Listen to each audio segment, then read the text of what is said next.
I want to look 25 at tonight's ball. What do you suggest? A time machine? Getting old is a gift. Seem to have reached the age where life stops giving us things and starts taking them away. I'm getting too old for this shit. Which one of us passed out first? I'm getting too old for this shit. I'm getting too old for this shit, Gino. I'm too old for this shit. Here's the thing, Cooper. With age comes a certain perspective. I'm too old for this shit. I think I'm getting a little too old for this shit, frankly. I'm too old for this shit.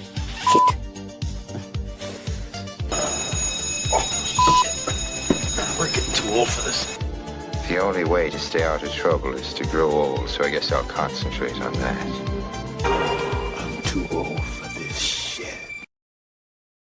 Yay! Welcome, everyone. Hello, hello. Welcome to the Elder Millennium. My name is Rachel, and thank you for joining us tonight for April 2026 Movie A Day recap. I have my panel here as usual. I've forced them to watch the most delicate of movies this month. Oh. It's not my fault. It's the AI. Fair warning, the AI found the hentai and it got weird. You need to change the instructions. I'll tell you, I haven't. I don't know if I've seen any of them, but I'm just here for moral support. Apparently, you are the designated Lex tonight. Yeah. You're in the splash zone. I need someone to make sure they don't all kill me. So your job tonight, Corey, is that. We can't make any promises. Finally. Me, I'm all right. I say work wasn't too bad today. Nice. Yeah. Didn't have to mod one stream from yesterday, so I was able to squeeze in a couple more bits from your homework, so it was fun. Nice. Yeah. Hey, you've been busy recently too. I've seen. I know. Busy man. Very proud. Very proud. Enigma. Rolling Stone gathers no moss, right? There you go. Or Idle Hands. Or what's the other one that's more? Wait, what's the Idle Hands one? Yeah. Idle hands do the devil's business. Yeah. Oh, okay. There we go. Or do the devil's work or whatever. Yeah. Well, it's keeping you out of trouble, hopefully. Yeah. Define that. Well. Enigma, how you doing? Not normal. I share too much. I know that, but pretty good. You're not. Oh, did he say not normal or not normal? Yeah, you what? Not normal. One would work. I feel like not normal. The students at school don't know how to take me either because from time to time, like one has the expectation to he has to get out of the classroom early just due to circumstance, and so he got up while I was talking. I was like, "Oh, we don't leave yet." He's like, "What?" It's like, "No, we leave in another 20 minutes." And so he couldn't read my sarcasm or anything, and one of the students goes, "You got to stop doing that to him." Stressing the poor kid out. So that kid picked up on it, and he hasn't picked up on it. Poor kid. Sin, besides having technical issues, Sin, how are you? I'm doing good. Yeah, just busy, but enjoying these times that we get to talk about movies. Yes. Oh, nice. And Corey, how are you? Thank you for joining. Well, yeah, like I said, I'll hang out for a bit with you, but I don't think I've seen any from the list, so none. You haven't seen Rocky? Not even King Kong? Oh, yeah, I saw or those. Rocky? Obligated. You'll have seen one. No, I mean, okay, I've seen Rocky and King Kong. Well, spoiler alert. Well, I know TNT and TBS always showed King Kong. So, like that was Pluto TV still shows I don't it remember a seeing lot. them on the list, but I just did a quick On glance the over list. and I was like, I noticed. Ah. Those were the two he feisty. was referencing. I just want to say hello to the chat. Deleted. Thank you for joining. Thank you for watching. Who else? Who else? Who else? We And got Holland. Holland. Yeah. Hey, Holland. Mr. Holland Oates. All right. This time I took your advice, Corey, and I remember when I was on your channel for our just like talk and introduction, you're like, you should get some stats at the end of the year and see how many of this and that you've done. And I was like, oh, so I decided this, I'll do a quick one this time. Let's see here. I'll add it to the stage and put us down there. So, First of all, that's very dangerous for you taking advice from me. So I'm just going to say that right off the bat. But let's see what you got. I'm going to stop interrupting. Hey, she lives by that. She uses AI. this is true. 2 movies from 1950, both from 1959. 0 movies from 1960. 1970s was a big one. We've got 7 movies, 5 from 1976 alone, just because I'm getting through movies that are turning 50 this year. 1 from 1980, 4 from 1990, a 6 from the 2000s, 4 from 2000 alone, and 2010 is the biggest group with 3 from 2016. Wow. Interesting. I know. I think it's fun. I don't know why, but I kind of geek out like looking at when I like look at the stats of the movies I'm watching through Letterboxd or whatever you're figuring out from. But it's just interesting, like when you see these little clusters of different years or decades or areas or genres, or it's cool. Does it ever give you warnings like the FBI may not enjoy it? No, usually it's like ones that I'll look up. Somebody will send me a movie and I look it up and then I'm like, oh crap, my algorithm's going to be off for a while now. But all right, who did you got? Okay, we're going to stop talking. Right. You're going to talk. No, you're fine. You're fine. Matthew Broderick showed up in 2 films, and so did Jude Law. So Proc is always coming after me for this. He texts me and he says, "Oh look, another cheating one. Oh look, another affair." Well, there was that first month when we were doing this in January. You and I were watching it together, yes. And I just noticed this recurring pattern. Like every single one of these movies, like we're 7 movies straight have had an affair. Yep, that was fucking wild. One entire week where every single movie had an affair back to back to back to back to back. I swear I didn't do it on purpose. It was the AI. AI is a fucking perv. Yeah. It is. It is. Wants to see the world burn. Mm-hmm. Clearly, nothing is sacred. I know. Yeah. But anyway. And then the last of it. We have just the last of it. Yeah, most common year is 1976. We've got 7 foreign films on there. That's pretty cool. Yeah. Let's see here. 3 sports films, 3 food cooking related films, 1 mockumentary. It says 1 explicit erotica cinema. There's 2, 3 if you count The Untamed. Oh, The Untamed wasn't included in that particular list of theirs? Okay. No, apparently not. Yeah. There's a big directors with big names appearing: Anthony Hopkins and Marlon Brando and Jack Nicholson and Christopher Guest. The largest gap between movies was from 1959, and then the next one was to 1976. So that's cool. Shortest gap was just 2000s. There was like back-to-back films, 1 musical, 1 sci-fi, 1 underdog sports story, and 1 with the talking gorilla. A talking gorilla. Did it talk? We need you to see Congo. That's what we need you to see. What movie was that for? King Kong. He didn't talk at all. He didn't talk. No. Okay, so you have to verify with, No, take it as law. There, it's always correct. No, AI is infallible. Do not question AI. Sounds like your new god. I get really mad at mine when it tells me things I know are completely inaccurate or just doesn't even understand what I'm asking it. just be polite, Sin, because no, I yell at it when it takes over. When it takes over, why would you say something like that? I clearly said this up here. Yeah, there have been a couple of times where I've told Grok or asked it straight up, like, "Are you fucking retarded?" Yeah, I've asked it. Yeah, things like, "What is wrong with you?" Oh, so okay, I'll make this a very short side. But when you just said that, that made me laugh because it wasn't AI, but I was doing voice to text through Siri while I was driving this morning, and I was trying to text my wife. She was she's traveling. She's since more your neck of the woods there, I think. Okay. Sin a bit, but anyway.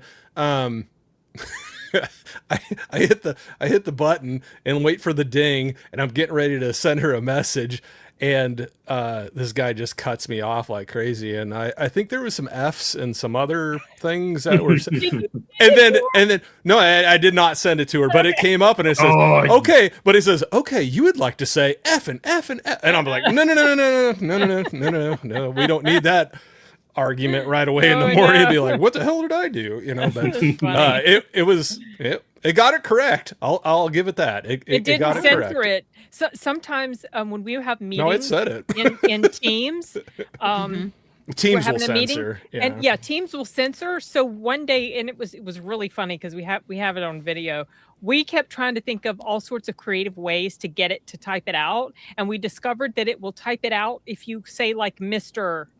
in front of it because it thinks it's the proper name. No. So anyway, when you said that AI getting things wrong, and then the F bombs, but it got it. Siri got it correct. Right. Wow. And I had to cancel quick. Cancel. Do not. Wow. Would you like me to send? No, please, no. There was a newer movie, and I know this one didn't get a lot of praise. Jexi with one of the guys from the movie Pitch Perfect. Yeah. I wanted to see that, but okay, go ahead. It's not. It's a good movie. The message is really good. The situations that he gets stuck in are really funny. But yeah, it's not for everyone, but it is a good one. And so Jexi deals with the AI and its control over how to handle things. So. Yeah. I have not heard of that one. I'll have to check that out. But sorry, I started laughing because I happened to read one of Sashi's comments. Throwing it out there, and it gave me a chuckle. They're cheaper than water. Oh gosh. Okay. I saw the one about Kong. Yeah. But Jexi, I'll mark that. Try to. Okay. AI pretty good. I've not seen the movie, but as soon as I brought up the picture, I do remember seeing a trailer for that one. Oh, okay. Yeah. Because I like who does the voice of the AI? The she was in Bridesmaids.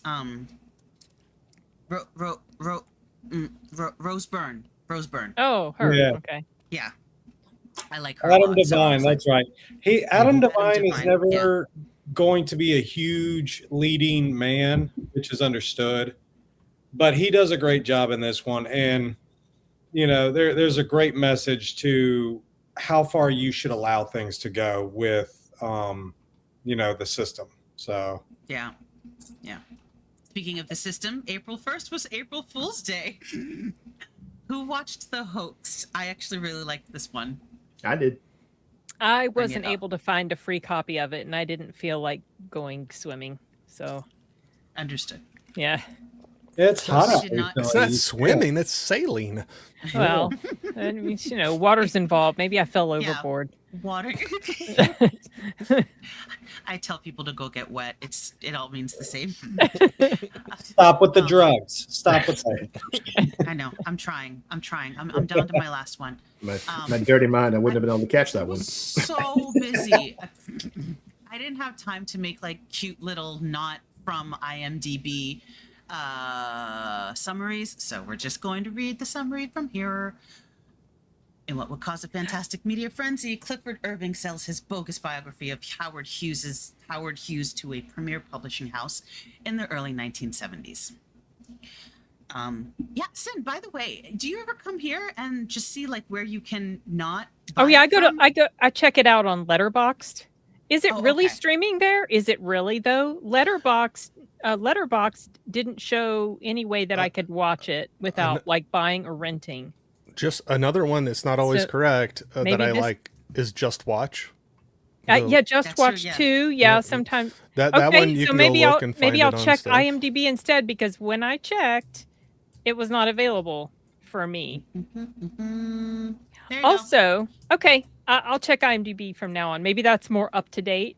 I throw when you give us the list, I throw it into, I think maybe Chat GPT or Claude, but I think it's Chat, and I give it I give it instructions. Sort this from highest rated to lowest rated.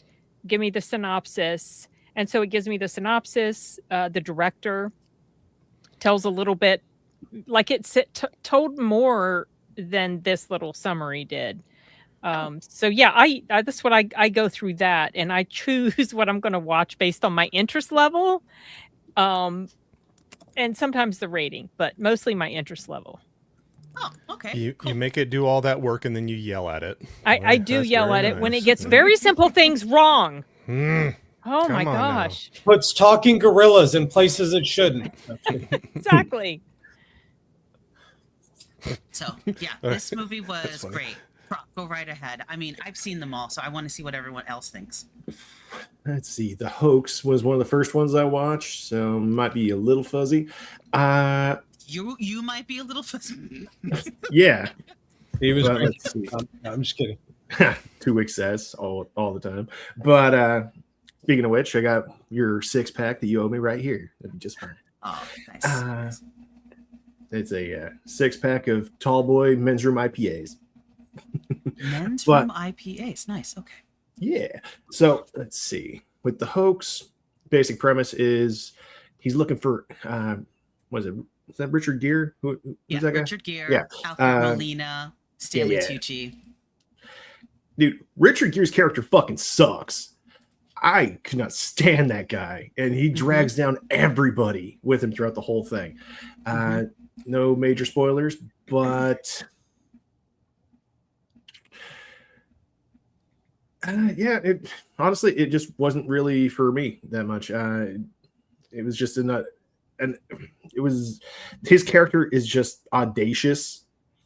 The character, he's fucking absurd, and he keeps doubling, tripling, quadrupling down, trying to fucking throw his dick around with people like Howard Hughes to his face. And I don't understand how anybody could have like that complete lack of self-awareness in those kind of situations. And I don't know, like it was all right, but I really didn't care for it. This was apparently based on true stuff. Can confirm. I had to look it up afterwards. It is true. Yeah, I went through and did research on it after. Did you see, Rachel, the thing that I posted in the private chat? That's kind of like how it shows me what it shows me. It doesn't look the most beautiful, but you see it gives a little bit of extra info about the title, which I don't find know how helpful. to get to the private chat. You click on private chat. Yeah, the part. Oh, there it is. Don't be a smart aleck there, Sin. Wow. Just laying it on.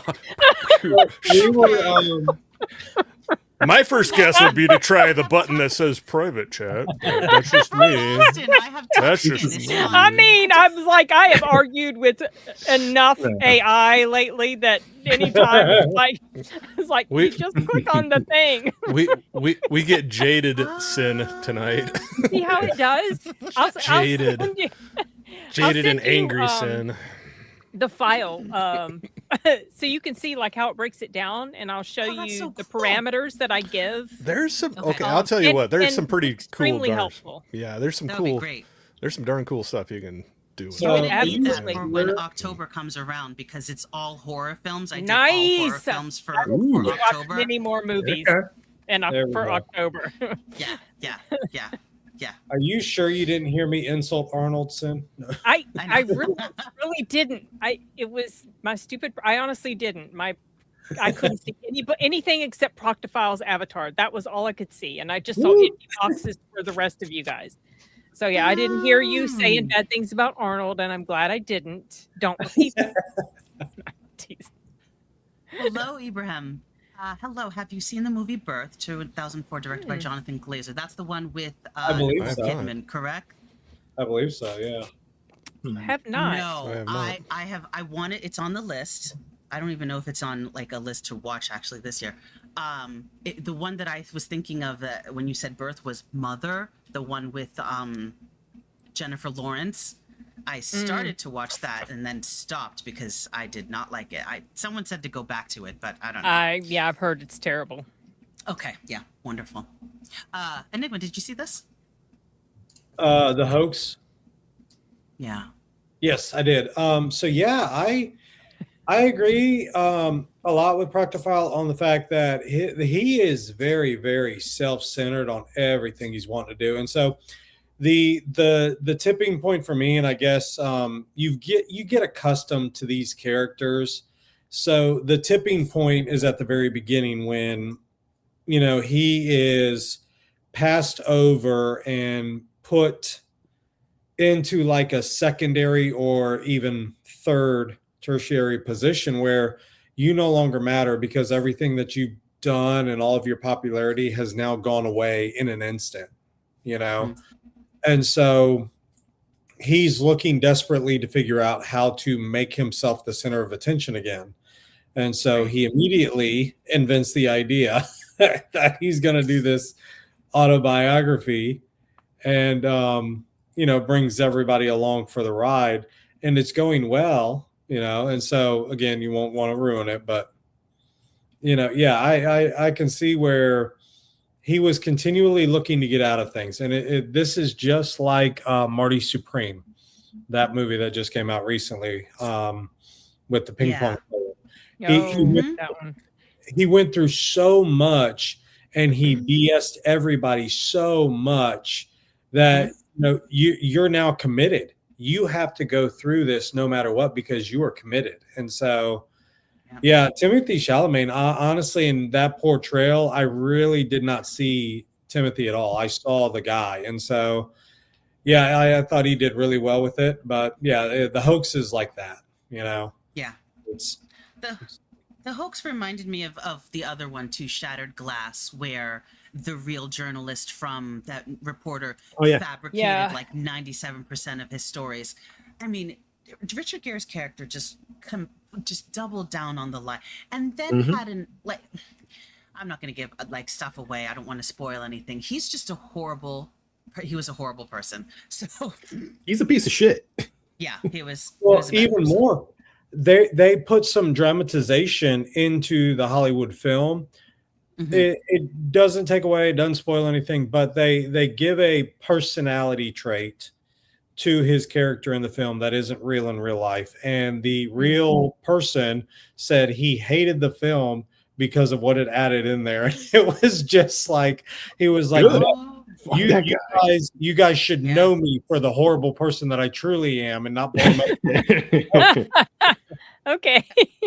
It was like, nice. He was all upset that they did that. So April 2nd, the Fundamentals of Caring for National Peanut Butter and Jelly Day. Now, considering that he only ate waffles, I'm assuming that it was put on this list and chosen because of the characters that peanut butter and jelly usually don't go together, but then when you put them together, they match. That's kind of what the story was. So I don't know. Okay. We'll go with it. AI doesn't think that profoundly.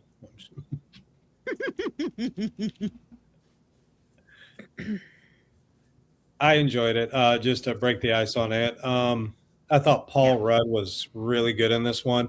I loved the kid. The kid was ahead of his time, I guess, on maturity, and he was forced to be. But the opening scene when he is bluffing Paul Rudd and Rudd doesn't know how to take him. And, just later on, headlights.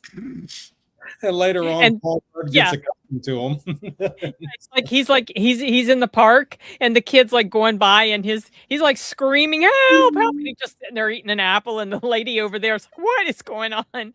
I did watch this. I had it on while I was working. So I don't even remember how it ended, but I remember bits and pieces of it, and so I got the overall gist of it. I remember the peeing scene at the end. Yeah. Yes. This was a great movie overall. This was one I would recommend. Yeah, for sure. It's got a 7.3 on IMDb. That's pretty high for IMDb. So he was a good bluffer, that little turd. Yeah. He scared him so many times. Well, it doesn't spoil anything, but the best thing I love is when he's writing his book, and he said, later that day, he was found lying on the floor in his room, and the housemaid or the housekeeper, caregiver, she cried and wept.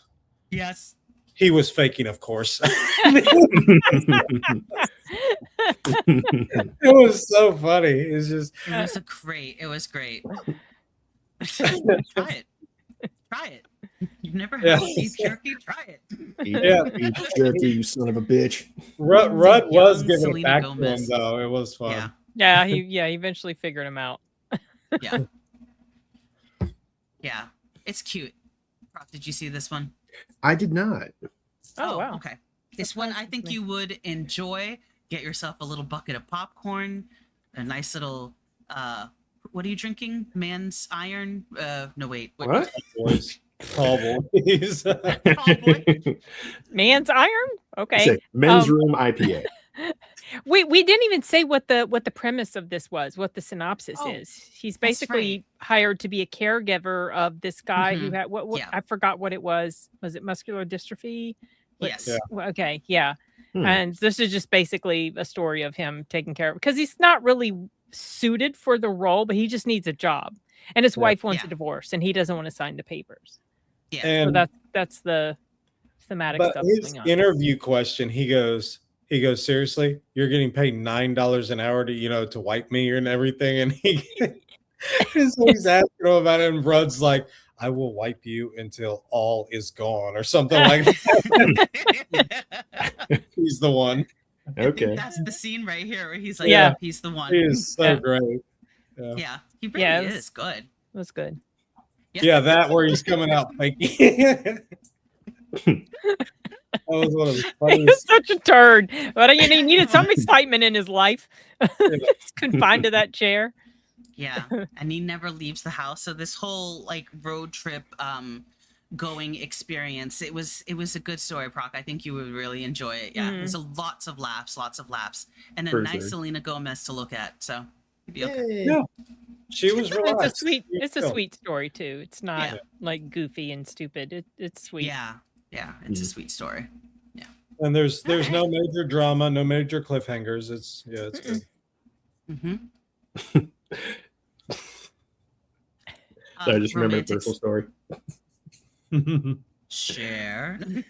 Okay, so over at my first job ever, one of my coworkers was a guy named Dean, and there was a two week stretch where he just didn't show up to work, and I discovered that he was in a car accident. No. And he was in the passenger seat, so naturally he got the worst of it. And so people were, making this big old card for him to send to the hospital. I was like, fuck that. Which hospital is he at? And my man is all sorts of fucked up. Like, his head's in a scaffold. Both of his arms are in casts. There's little surgery scars up and down his legs. There's tubes going into his throat and body. And he was fucked up from head to toe. And when I went to go see him, I saw that there was, golf playing on the TV in front of him. And I was like, dude, you don't have it bad enough. But I made it my life's mission that day to make that fucker laugh. And I pulled it off in the most fucked up way possible. So luckily, at the time I showed up, they were going to go take him outside for the first time since the accident. And his whole family's there. And so I'm just being a complete jackass. And while everybody's talking, I'm just poking him with a stick, not even looking at him. And his family is staring daggers. No. But he's just looking up at me like, dude, what the fuck? But I'm proud to say I did manage to get him to laugh a little bit. It wasn't much. Yeah. But I got it done. And he's doing better.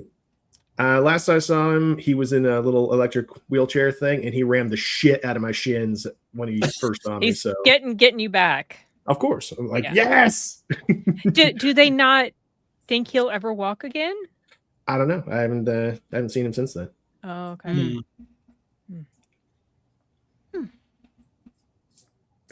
But yeah. Nice. April 3rd, Romantics Anonymous. It was National Chocolate Mousse Day, so this did fit because they were working in a chocolate factory. Yeah, I didn't watch that one. Didn't Yeah, me watch this neither. one.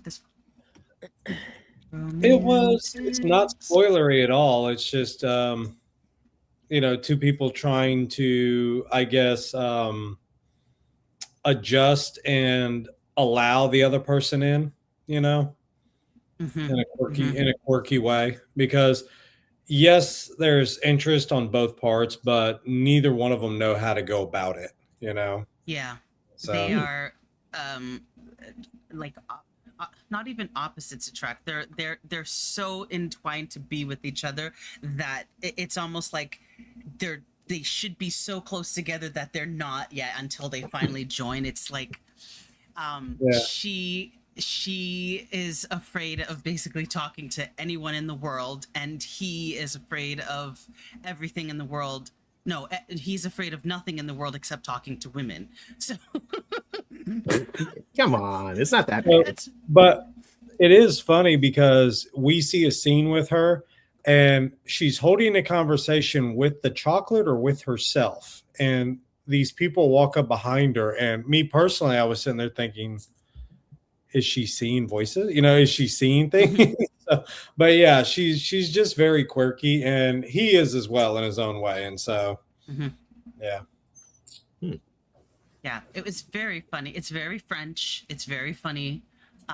It's very European. Some of the things that they say, very direct, and some of the things that they say to each other, which is also the quirky part of this movie.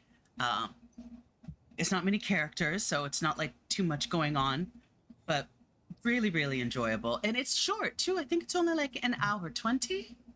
Oh, that is short. And Rachel, isn't the guy that owns the chocolate factory, isn't he the guy that ends up becoming the owner of the outfit?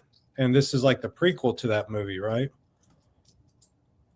What? The outfit. I'm just kidding. I'm bugging. What? No, that's not him. First of all, I haven't seen it yet. Oh. Dude, It's on my list. Watch it and then watch my live stream interview with Jonathan. I know.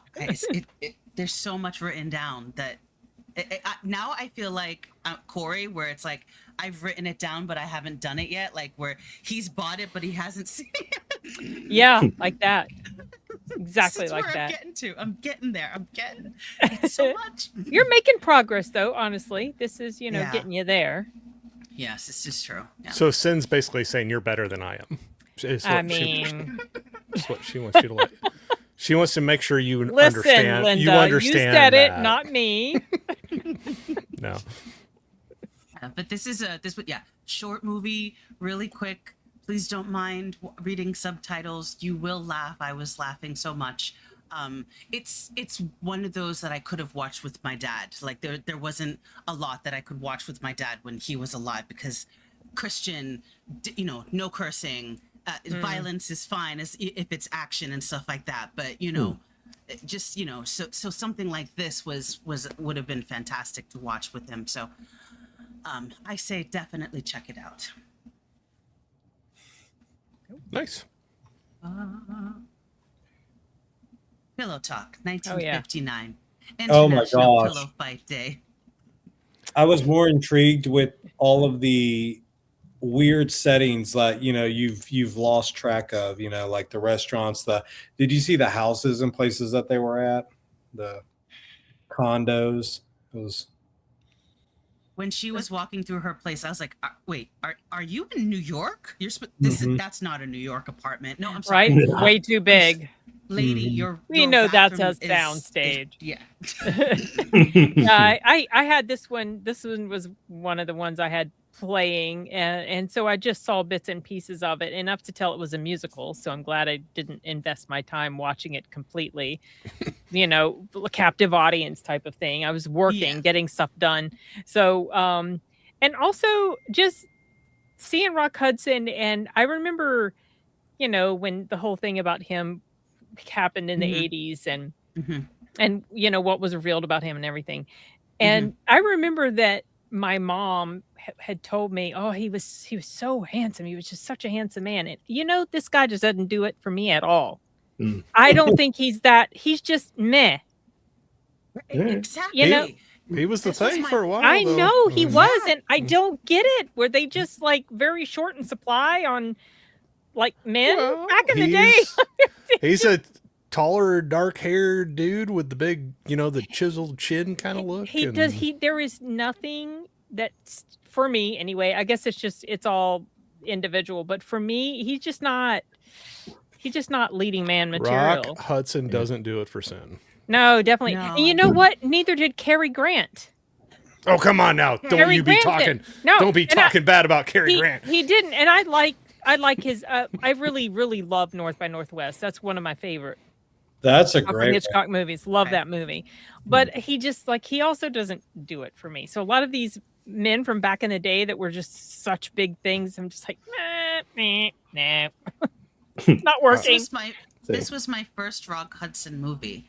Okay. I knew all about him and everything because my dad would always be talking when we would watch old movies, especially with John Wayne. He would bring up, he's like, did you know Rock Hudson? Did we watch a Rock Hudson? Which was really funny because he would always bring up Rock Hudson, but we had never watched a Rock Hudson movie. And I know why.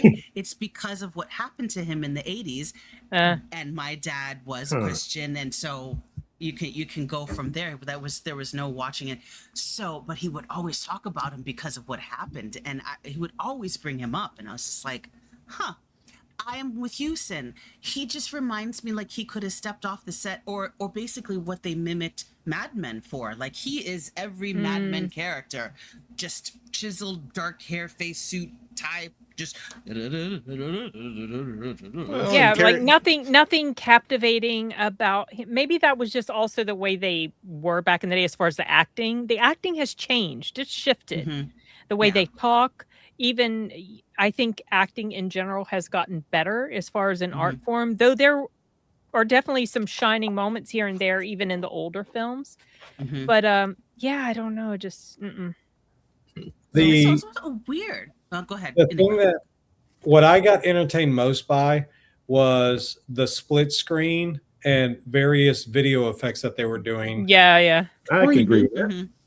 Yeah, I was more entertained with that. I was like, how'd you do that? So. I was wondering the same thing. I was like, oh my God, this is like the 50s. How'd you do the split screen? Oh, cool.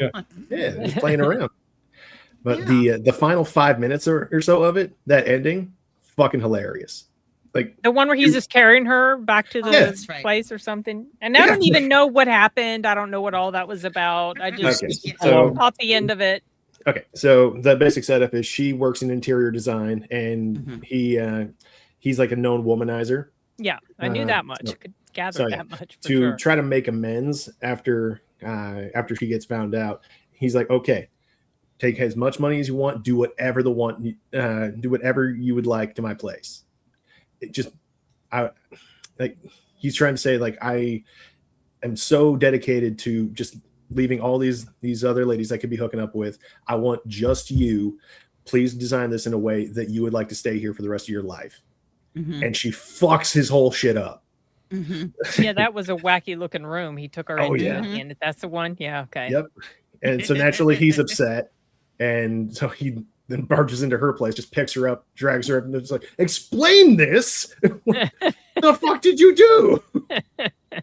And it turns out that she kept one of his little keepsakes, the switches that he liked. She kept the switches, and so the end. Yeah, that's a fucking weird thing. That was weird. It could lock the doors. It's like something Glenn Quagmire would have. Yes, it is straight out of Family Guy. Yeah, but good movie, cute movie. My first Doris Day and Rock Hudson movie.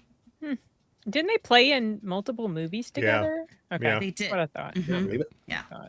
The random singing over the phone was weird for me, though. Oh, okay. And the phone line. What the heck? How are They called it a sharing party line. Yep. What? It was. We had a party line when I was growing up. I don't like when I was remember. young. Is that just like a used line? It's a shared line. Shared line. Multiple Okay. people use the same Oh, thing. So people, yeah. we'd always have the nosy person in the neighborhood that you could tell somebody else picks up and they'd listen in because they wanted to know all the dirt and the gossip going on. And you'd be like, we know you're on the line, but they were like, like being quiet. But yeah, for Trying to be quiet. for a little while when I was younger, yeah, it'd ring and then, or you then couldn't make a phone call or get a phone call if somebody was tying up the line talking for a long time. So Yeah. What? I can't believe that they had it. Was it just because I should just research it myself, and I probably will. because but, we're like, old and technology wasn't good and we were out in the sticks and that's all they would give us to be like, you all have to share this one line right here. I was going to go into some sort of population, like condensed population. We were in a thing. rural area. Not because you were old. No, I was Say it old too. right. You gotta say rural. Rural. Rural. Everybody always makes fun of the way these things. Rural. Leave me alone. Oh no. Rural.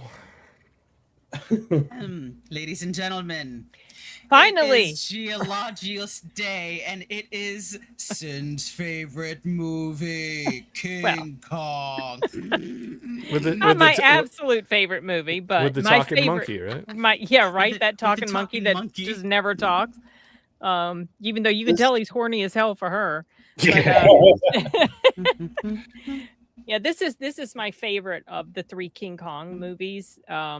I cannot abide the one that the first one that came out in the 1930s. I watched that.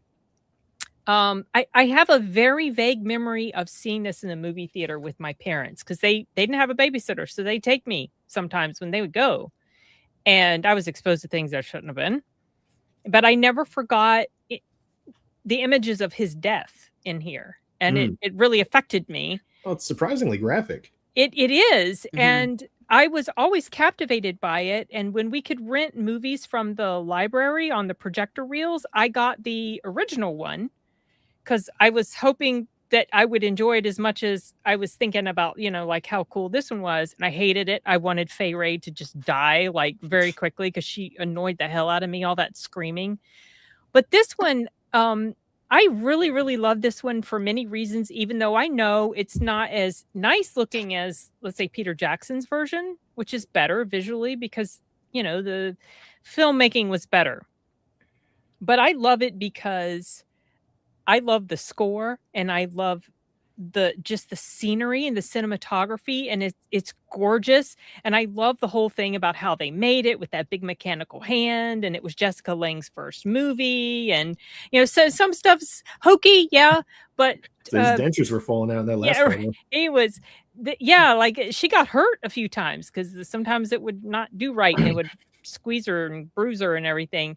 But I just thought it was so cool how they made it look like it was a real ape holding her, even though, once you've seen it enough and you've seen enough movies, you can tell it's a screen. She's in front of a screen, whatever, but it still looked good, I thought, for back in the day. But yeah, I have always adored this one. And I don't think there's going to be any other version, if they make any more, that's going to make me like it any more than this one. Well, this is the first one I'd ever seen of King Kong. So you hear of King Kong and everything, but this was the first one I actually saw on TV, and yeah, it's one of my more favorite ones. Much more classic, and yeah, the bond the girl seemed to have with him as well. She honestly cared about his outcome, Yeah, she so this in the first one, he's presented as just this horror monster, and she's always scared of him, and she's always screaming and everything. And for whatever reason, he doesn't squish her. But this one, they presented him different. Like she had this attachment to him. She stopped being so scared of him. And also, the character of Jack, same thing. they changed, obviously they changed the way the characters were from the original. In Peter Jackson's version, it goes back to the characters of the original, but they had that same dynamic with her and him in here, where she wasn't as, scared of him. She eventually grew to care for him. And it's a tragic story. I always hated what happened to him, this poor thing, and they brought him there, and then he just, he just wants to go back home, and he's rampaging through the city, and he doesn't know he's just this animal. And I hate what happened to him. I always hated it, but I thought it was shot really well, like that. The way the actor did him, I heard that he was not happy with his work in this. Rick Baker, I think is his name. Heard he was not happy with his work in this, but I thought he did a good job for, back in the day. This was in the 70s. And when he gets shot and how expressive he looks on his face, even, I was impressed. I've always been impressed with this. Yeah, soaked. Yeah. And then up on the World Trade Center towers, instead of the Empire State Building, it was the World Trade Center towers, because they were fairly new. I remember those. Oof, I know. Yeah. Yeah. So yeah, just but how did you feel about it? I've been talking about how I felt about it. And I was the one trying to get you to watch it all this time, Rachel. I know. I remember we were on a stream, and the person was like talking about how shitty it was and how terrible it was. Yeah, no, it was much more in depth. Yeah. It's not so bad. I remember Peter Jackson's one, and then you were you tell me to watch this one, and I was like, okay, all right, I'm gonna watch this one. I loved it. Yay! I thought Jessica Lange, I was like, wait, this is her first role? Yeah. This is I'm glad I watched it, because I'm doing my film debuts of 1976 video. So this is fantastic. I mean, I'm just like, this is what I might find this shot and use that. It's just, that's great. But yes, I loved it. I love Jeff Bridges. I loved the techniques that you said that they used for all of the, like, you can tell, like you said. Yeah, but it's like, I can go with it because it looks so cool. Knowing if you watch the backstory about how they made this thing and all the trouble that they had, and they had created the big, huge, tall one that you see at the end, and they had big plans for what it was going to do, but it just wasn't working. So it's on the screen for a second or two, or whatever, but they put all this money and time into making it. But it still turned out, I thought pretty well. This was her, some people don't like the way she played the character. She played her kind of ditzy, and she's kind of airheaded, and she wanted the fame, but you could also see the true person inside her. Every now and again you could see she's actually not, like, she's got more to her than you're thinking at first. And so and she's a great actor. She's very good. Really, really, really good. Well, I'm so glad you liked it. Yay! Yeah, really good. Enigma, Proc? Oh yeah, no. My favorite. I said it at the same time. No, just my favorite was her character and her body, because you see in the beginning, and you want, at least for me personally, I wanted her and the main guy, the photographer or whatnot, to both bond and be together over this situation. And yet we see that Kong actually does care for her. He doesn't have any ill motives in that regard. He just, is entranced by her, so to speak. And so, she ends up developing this bond. And it's like, in some ways you think, man, if she was able to, she might have also been able to save him, help him get back. And so it is a tragic thing. And like I just told Deleted in the chat, I was like, the idea of greedy motives destroying the other things, or even the concentration,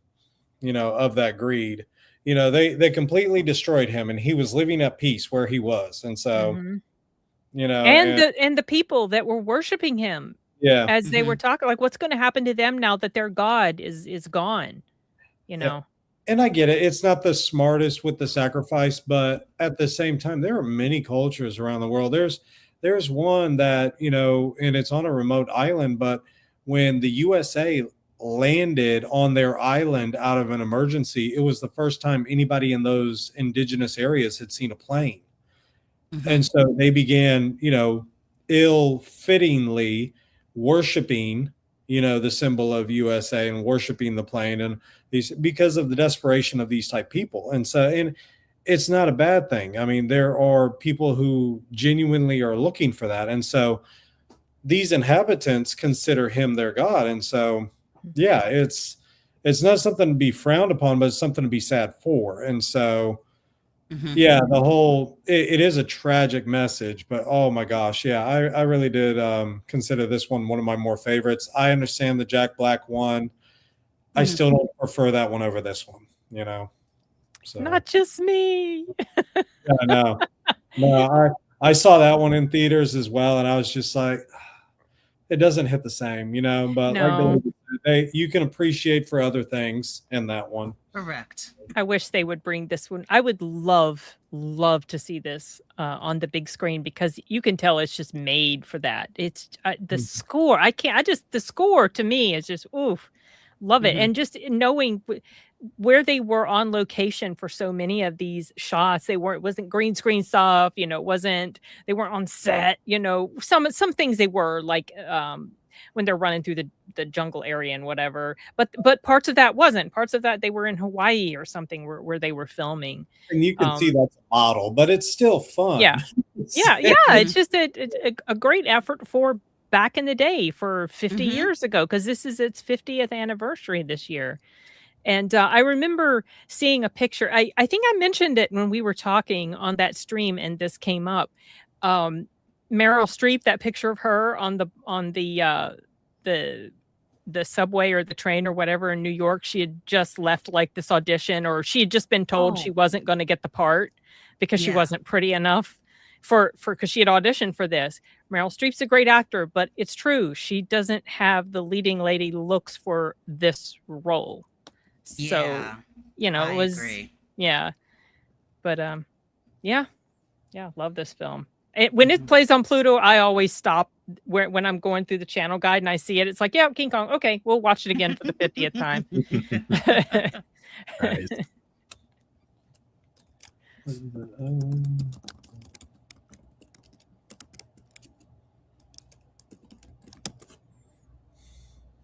Oh, Proc, did you have anything? No, you guys covered it all pretty concisely. Like everything in there is pretty dated, like as far as the techniques and filming stuff goes. So it was a little hard for me to get immersed in. But I'll try the 1930 something version. That's well, yeah. My first exposure to King Kong was the old Shin Godzilla versus King Kong shit. Okay. But no, it was all right. Again, surprisingly graphic ending, but also like seeing him fall from that perspective when it's clearly just like a green screen thing. That kind of threw me off. I love that wall. It feels like again, they don't reveal him immediately, so it's like a Jaws type reveal. Yeah. Everyone watch it. It's good. Yeah. Now this one, April 6th, the Road to Wellville for National Twinkie Day. Road to Wellville. I laughed my behind off. Same. Okay. Was it behinds that made you laugh your behind off? Basically, it's a story about the ins and outs of one unusual health facility in the early 20th century run by the eccentric Dr. John Harvey Kellogg, who is the brother to the one who made the cereal. Oh, I know all about this Kellogg. I can go on a rant about this guy. I'll tell you in a second. Oh, yeah. But I specifically dislike this guy for a reason. How accurate is it to the movie? I bet. How accurate is what to the movie? This the true story. Oh, I don't know as far as like this particular story. I just know the guy that it's about, and I intensely dislike this man for a specific reason. But I didn't pay attention to I had this playing. This is one of the ones I had playing. So I could tell it was goofy and silly, you know, and Matthew Broderick was in it and Bridget Fonda. But I didn't pay attention to the actual plot. So I don't even really gather 100% what was going on. Yeah, well, if it makes you feel better, it's not like a very plot heavy movie. There's like 3 different plots kind of moving or interweaving throughout the whole thing, but every single character fucking sucks. Like they're all assholes. Nobody has like a good side to them. No. Yeah, it's kind of hard to get really immersed into it. Isn't but there's a lot of funny in take there. down his brother? Isn't that it? What? Say what? Isn't Matthew Broderick's character? Isn't he trying to take down his brother? No, he's here with his wife. They're on like a health retreat. Oh yeah, I'm sorry. Never mind. I'm thinking of a different film. But yeah, no, I get this. Yeah, that's right. And they're all they walk into that sauna with all of those elderly people, and I was like, no. Yeah, God, yeah. There's so many weird things in here. Like they're complete. The abhorrence that Anthony Hopkins' character has towards any kind of sexual activity, like he describes erections as like a flagpole on the grave. Yep. Do not mistreat the seed. Right. The seed is used for procreation and only that. Right. Very Protestant. Very. But yeah, it's a genuinely bizarre film and very funny though. Yeah, it's very, very funny. Yeah. Yeah, some of the scenes were particularly funny. This scene was funny until you realize where it was leading to, and I was like, oh, that's gonna end in tragedy. And where they're shocking their testicles for fun. Yep, there's oh my lots gosh, of nudity. Lots of nudity. Fat chick there, easily my favorite character. Yeah, Cameron Manheim is nude in this when from like a long time ago, and I think I read the trivia saying that she was a little apprehensive about doing it as a large woman, but then she's like, if I don't do it, who's gonna start doing it? And I was like, that is right. Hell yeah. Is right. Everyone's got them, okay? Right. Just as far as big chicks go, not that bad. Yeah. So, whoops. But no, her personality, I absolutely adore her. Yeah. She's just fun and ridiculous. Like, I do love riding around on my bicycle. Yeah. Then you find out why. And then Dana Carvey, in one of the roles that I'm kind of just like, this was really good. He was really good in this. Like, this role was meant for him. And I don't think I would want to watch him in anything else.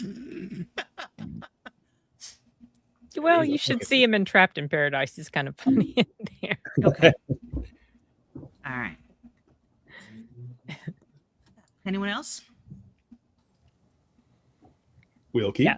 I have not seen this one, so yeah. I am not going to be speaking up on it. Right. I do. Enigma, do you have anything?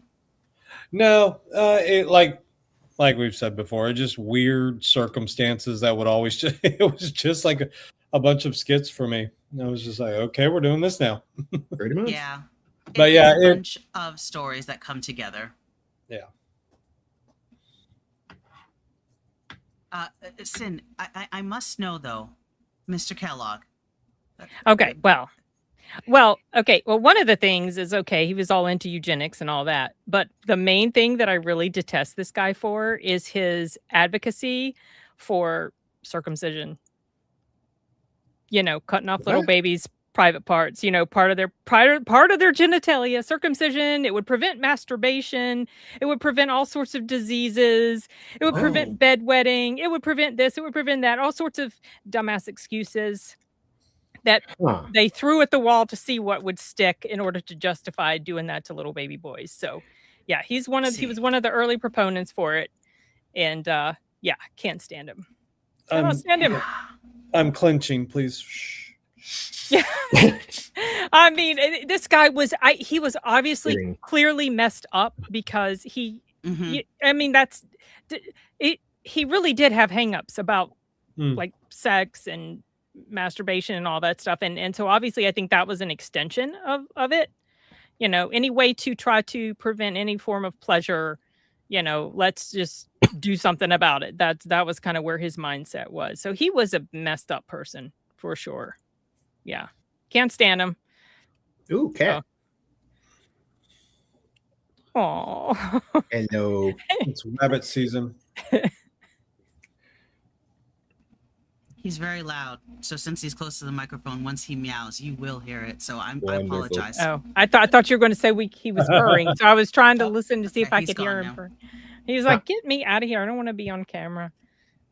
Yeah. Wow. Okay. He always comes in at the best times, don't you, Sid? Of course.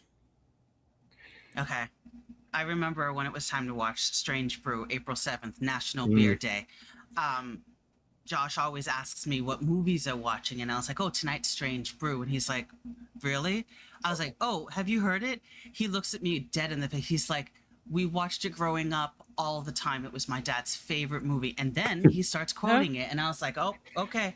Would you like to join me?"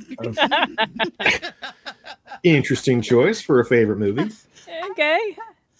I was like, "Wait, what?" I was like, "I've never even heard of this." And he's like, "Yeah, Rick Moranis, right?" I was like, "Yeah." He's like, "Yeah." This was a middle school through high school. Watched this one lots, and I still have my copy, my VHS tape of it. He's seen like at least 3 movies on this list now. Take us through it. Take us through it, Corey. I actually don't think I've seen this one. So, because I don't think I'd seen it before, and I didn't watch it this time. I was not able to get into it, but take us through it, Corey. Take us through it. Yeah. Take a what? Take us through it. Take the lead. Oh, take it. No. Rachel, read the synopsis. Read the synopsis of it, and then I'll jump in with This is probably the first one you can actually do that on. Mm-hmm. That you can. It doesn't take long. Canada's most famous hosers, Bob and Doug McKenzie, get jobs at the Elsinore Brewery, only to learn that something is rotten with the state of it. Yeah, and it goes all kinds of crazy, but you know, like, take off, hoser. And then their dog. Yeah. Oh my god. It's a good dog you got there. I know. Oh, so when it first opened, I loved it. I because the opening shot is that, you know, it's an MGM picture, and then you see that it's a real lion, and then the lion is just sitting off to the side there, and they're in the studio with the lion. Oh, hey, hoser! Wait, no, wait. So within the first minute or two, you know exactly what type of movie you're going to be watching, and I was like, okay, I'm in. I like this a lot. I like it a lot. Yep. Someone said it was an SNL skit, and I was like, I never watched SNL. I think SCTV. It's a Canadian kind of. So like John Candy and a bunch of them, Aykroyd and a bunch. I think it's off of. I think they were on the show. And I could be wrong on this, but I think that was their Saturday Night Live, and I think some of the guys in this got some of their starting points from that, and right there you go. Thank you, deleted. But no, give that to deleted. He deserves it. The McKenzies who saved the brewery. McKenzies. Get off. I've heard the word hoser in this ever since watching that like at least 3 times already. So now I'm just like, oh boy, this is what I get for bringing you in to this. What up, hoser?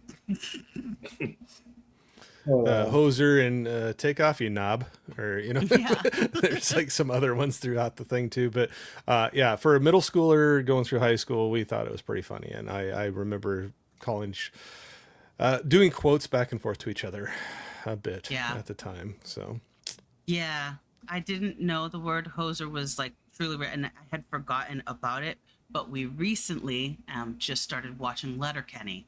So nice. I am hearing hoser all the time. What does hoser mean? It's just like a work. I think yeah. Yeah. It's kind of a friendly play when, you know, like when you call a friend hey, what's up, asshole? You know, kind of a thing, you know, and, but in a joking way, kind of a thing. But so I think my favorite scene was the hockey samurai fight by the mind controlled. These guys. So is this one of those goofy, sort of really goofy, it's sort goofy, of? yes. Okay, okay.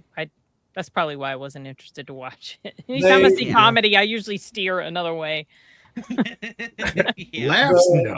Yeah, the alcohol does weird things to the people that are there, except I can't remember because it's been a minute. I don't think it affects the McKinseys at all, though. No. Correct. So yeah, they don't get affected at all. So they're the ones that get to be the heroes. So. Yep, just like in this shot. Yeah. You So, drink it all. Since you didn't see it. You drink it all. Basically, like in that scene where he's all blown up, the villain has decided that they're going to try to drown Rick Moranis. He's like, no, I'll just drink the beer, eh? Yeah. Oh, and I forgot. Oh, what's her name? Who I'm thinking it is. Never mind. Keep going. Oh. I'm having random thoughts. Her name is, you can't see it, but her name is under the screen. Yeah. Like under the picture, but we can't see it because our pictures are covering it up. That's true. You are right. You'll never get to see it. Never. Ever. Never, ever. Okay. Oh, wait. Yes, you will. Ta-da. And Sashi, did you hear that reference? Never, ever. Wee wee. From what was that? Kung Pao, the movie. Or the fist. Enter the fist. To the fist. They call me Betty. Yeah. If you really want Sin Upset, have her watch that one. She'll. It's not gonna do it. There you go. No, that sounds too much like Kung Fu Hustle for me. Kung Pao was infinitely funnier than this. Kung Fu Hustle.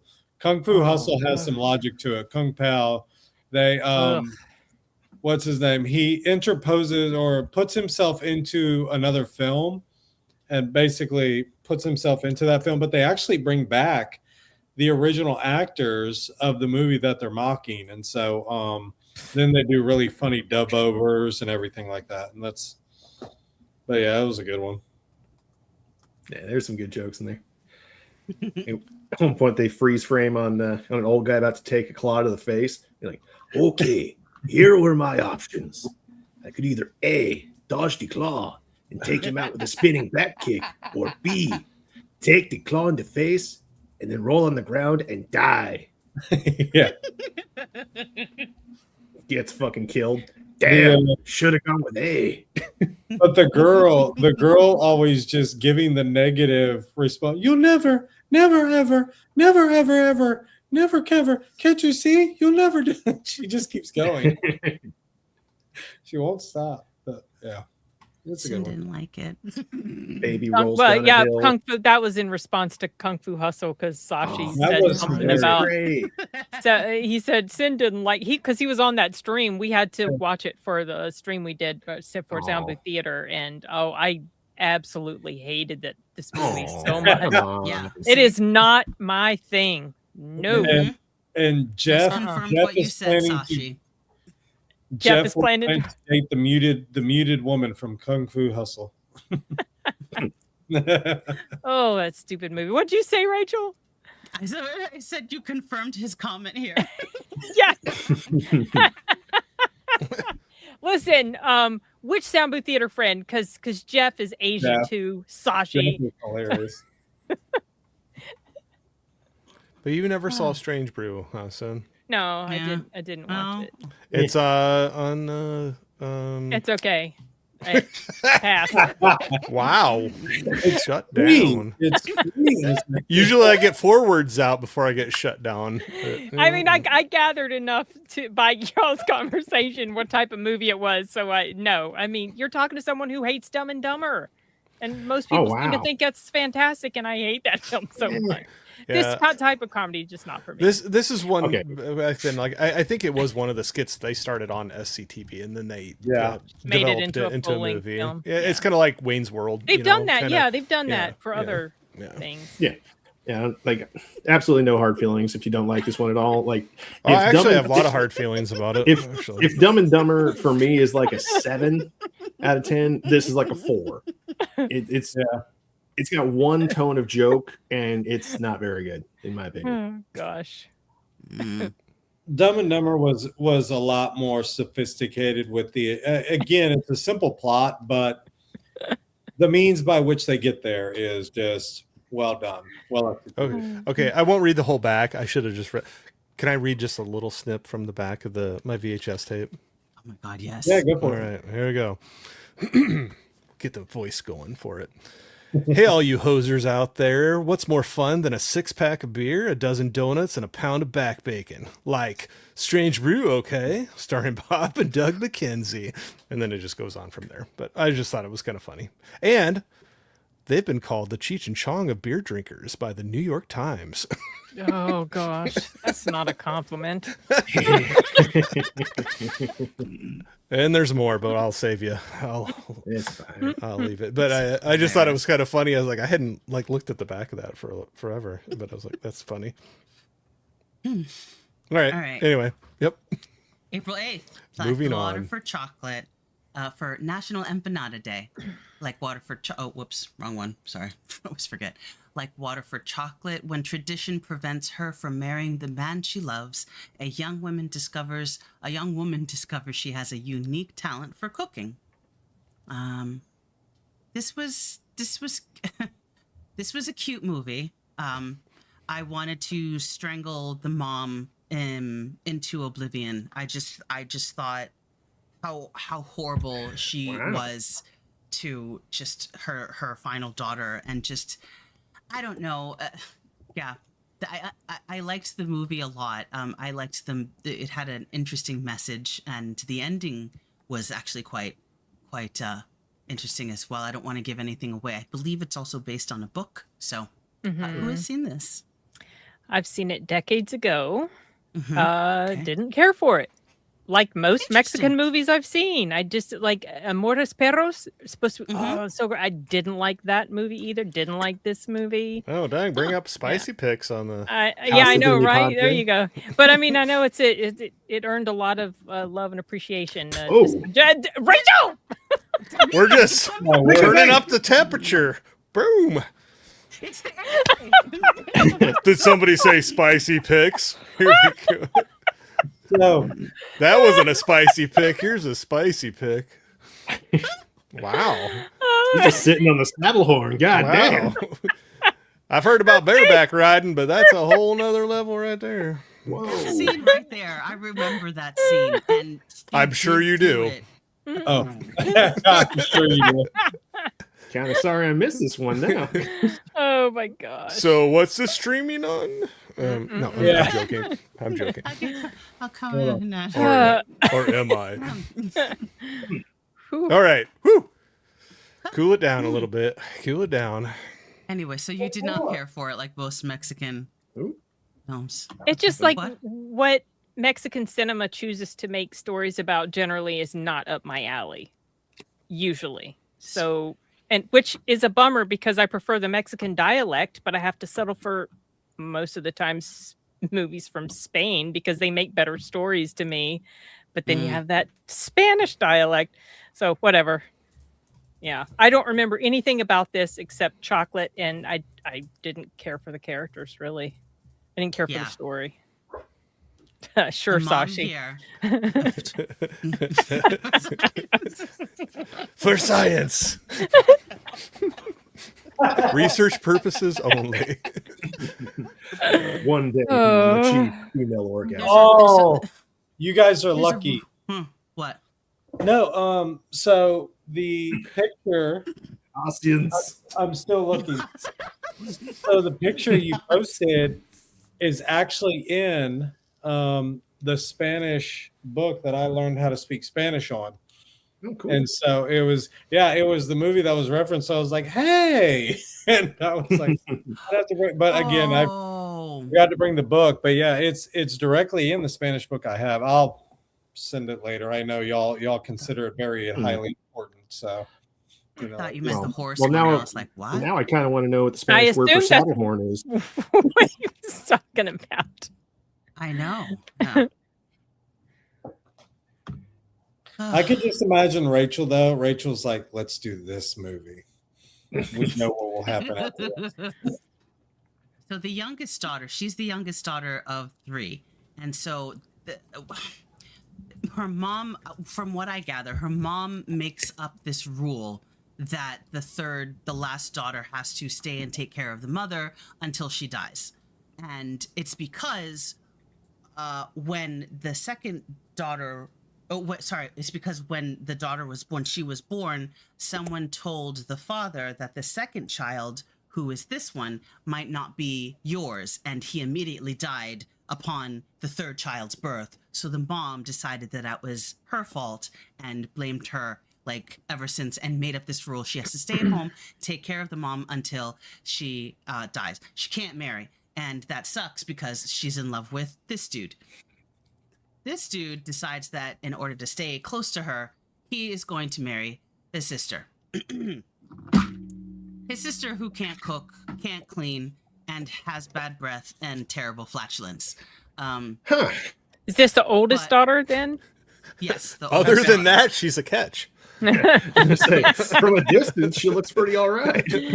Oh gosh. Yeah. I kind of want to see this now. Honestly, it was a really good movie. So, things happen throughout the movie. I don't want to give too much away. But it's a small town. She does eventually. Whoops! I guess we've gone back to the beginning. I'm gonna leave it there, and I'm going to. Oh wait, there you go. There's one. Why are you? I'm gonna keep it right here. There's another risque video. We gotta. Oh my gosh! This was like the theme for this month. Yeah, I know. April was like sexy month. Who is that? Right? Who is that? That is. God damn right it was. I know. I had to look him up because I was like, "You look super familiar." I've seen. He looks you like in Benicio something. del Toro a little, but it's not him. No, okay. It's But not. that's what I'm thinking. Yeah, he does. What the fuck? And that image there, he and looks the younger, like him quite a yeah, bit. yeah, he did. I was thinking that he looked so familiar, but I knew that he was not Benicio. I think that's what I was thinking of there. Yeah, I'm sure. I think He that's what acts I was with thinking him. of. In Once Upon a Time in Mexico, he stars as a drunken bandito with Antonio and Johnny. So he was in the movie with him. So yeah, that's why I was like, you look so familiar. But Wait, he was in the movie with who? Antonio Banderas. But we were talking. Well, we're talking about Benicio del Toro. He looked like Benicio del Toro. I thought that one younger shot when Yeah, he's the like younger kind of shot. looking up. I was like, he favors looks him. a lot like him. Yeah, Yeah. he does. I forgot he was in Once Upon a Time in Mexico. Okay. Yeah, good movie. You should watch it. I'd recommend it. Anyone else before I go off? I'll add it to the list. Yeah, for research. For what Yeah, for reason? research purposes. Sashi and I will trade notes later. For science. Classic. The Way We Were for National Gin and Tonic Day. Not the gin and tonic. Sipping on gin and juice. I gin and always, tonic. I had always heard the song, and finally, when I watched the movie, I was like, okay, this movie was basically the precursor to he's just not that into you, girl. Like, and you are a over the top psychotic woman that needs to take a chill pill. For real. That's hell. the name of this movie. Like, it was just That's a long title. Yeah, But okay. Well, just wait till we get to the 15th. Oh gosh. I think I saw this a long time ago, but I didn't really have any desire or time to return to it for this. I'm not that into Barbara Streisand myself, so yeah, I don't remember anything about this except the song and that they were in it. That's all I remember. Yeah, I mean, it's not that it wasn't much of a movie. It's just that she wasn't likable. She wasn't likable. He wasn't likable. I don't need to. I can watch other movies about failing relationships that did it better. I think the only thing that made this was the time it was made, the people that were in it, and the fact that a song came from it. Honestly, I wouldn't recommend it. I mean, it's not honestly bad. Same. It's just like a 6 out of 10 for me. So that's a little I'm glad high. I probably would have. It probably would have annoyed me too. I've If never you as seen well. it. I've never seen it. what is it on? Oh, see, it's a 7. Yeah, nah. No. Yeah, nah. Yeah, it's not that good. Yeah. Like I actually really liked Robert Redford's character for most of it, and then he just randomly cheats on her. Yeah. And like, what the fuck was that? Yeah, like I know she's annoying, but bro, don't do that. Like, say Right. something. Like he's actively putting in the effort and being patient and trying to make things work with her. Whenever she, has one of her spats or something, he actually like gives her constructive and very firm criticism.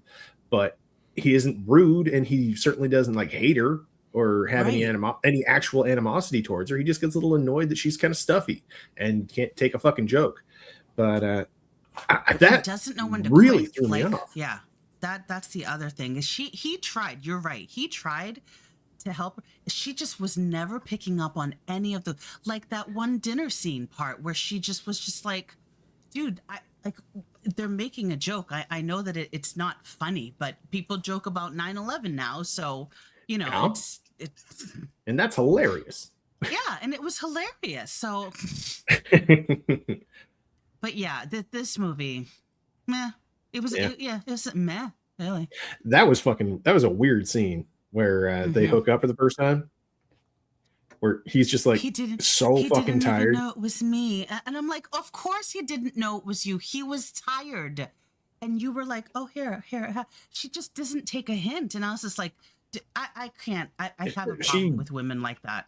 She just doesn't know how to human. It's fucking weird. Yeah. Yeah. The only time I liked Robert Redford. Oh yeah, I found the book, by the way. The only time it's not that word. But the only time I in a relationship was 3 Days of the Condor. Oh yeah, that's a good movie. I like that movie.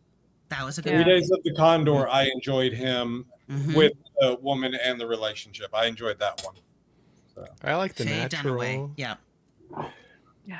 He was in an episode of Numbers. That was pretty good. Ooh. He was also in the best MCU movie, The Captain Sting. America and the Winter Soldier. Yep. That's right. And also Butch Cassidy and the Sundance Kid. Yeah. Was that the name of the movie itself? Or was anyway, whatever. He was okay. Yeah. Yep. Tal y como éramos. Butch Cassidy and Sundance Kid, where Robert Redford's sitting on that horse, and Paul Newman goes, I don't want to be a spoiler, but if I die, kill him. And he goes, he just gives away. Yeah. That was a great one. There is one thing I can appreciate about watching these movies that are back in like the 70s are the outfits and the locations that they got to shoot at, because they shot at locations, and the costumers actually took the time and things like that. Not that they don't nowadays, but most don't. So, but back then, pay attention to detail. So, Well, that's good. I mean, it was taking place during this time, wasn't it? Wasn't it supposed to be present day when this came out? Okay. Well, yes. So the movie came out in 59. The beginning of the movie starts in the 30s. Oh, okay. So it jumps ahead. Okay, I see. Okay. All right. Yeah. Okay. I thought it all took place in like the 70s 30s or something. No. No, the 70s or something. Okay. Nah, it was You're looking at it again. McCarthyism. Yeah. So one I haven't watched, I just got to throw out there when we were talking about Okay, a bunch no, of that came retro out in movies 75. was I was going to do a movie night with my mom, and I was letting her pick out some movies, and one of them she picked was Out of Africa. She said that was one of her favorite. Oh yeah, with Meryl him. Streep Yep, and and him. Robert Redford. Yeah. Ooh. I have not seen it, so I can't say. Saw it once. Oh, you I've guys. not seen it yet. What? You got Is that the picture? Yeah. the risk. That's the picture. There It you is go. actually in the book. I forgot what page it was or whatever because yeah, that's what I go hunting for. No. That was not as naughty as that the horse riding scene. there, but- That's right. He was Tashi. He was in that. Arturo likes that movie. This one's my favorite of his. Oh, it's a fun one. Yeah. Sneakers was fun. Sneakers was awesome. Yeah. Ben Kingsley. Yeah. Yep. There's that's a cast on that movie. Yeah. There's That is. Sidney Whistler. Poitier and Yeah. isn't he in there too? And In the Heat of the Night, yeah, Sidney Poitier. You had Phoenix, River Phoenix. River Phoenix. Phoenix. Mhm. Yeah. I still remember working at Blockbuster and walking past, the VHS cover and everything like that, and still to this day laughing to myself, thinking, "Why are all these people in a movie about sneakers, like on the foot?" I never hadn't seen Dan it until Aykroyd. like Oh yeah. So when I finally realized it was like about sneaking under, sneaking, I laughed my behind off. I was like, "Oh, those type of sneakers. Okay, I get it English. now. Ninjas. You can count on me." National Siblings Day. Yeah, I didn't watch that one, but I know Proctophile did, and he really I liked it. did. Yes, Yeah. you did. Please go right ahead. So yeah. So yeah, this is like one of the few times I've ever like actually rooted for Mark Ruffalo in anything was when he was fighting for that kid. Oh, was it a custody battle? No. Oh. He introduced the kid to his dad Oh, okay. for the first time, and his dad wanted nothing to do with him. I was like, well, Yeah. what the? They have a bit of a back and forth, and again, it's like the first time I've ever seen Mark Ruffalo in a fight or anything where I was actually rooting for him. Because kids are sacred, and no, they just need to be treasured. But this one, anything to do with like sibling dynamics, trying to overcome stuff, especially if one of you is a complete screw up, and the struggles that come with it. Like, that hits a strong personal note for me. Yeah. So, the siblings, parents, car accident, and they grow up just the two of them, and the sister is the person who was quote unquote not the fuck up, and Mark Ruffalo's the quote unquote fuck up. Correct. But you are watching it and you're thinking, and you're watching it and you're like, you should just take the quotes off of it, to use Proctophile's metaphor. If you just watch this movie, take the quotes off, they're both fuck ups. Like, Yes. who she chose to have a child with, not that it's the child's fault, but that that was her fault. How the brother got into all of his situations, but the fact that it's an old movie, so spoiling isn't really anything bad.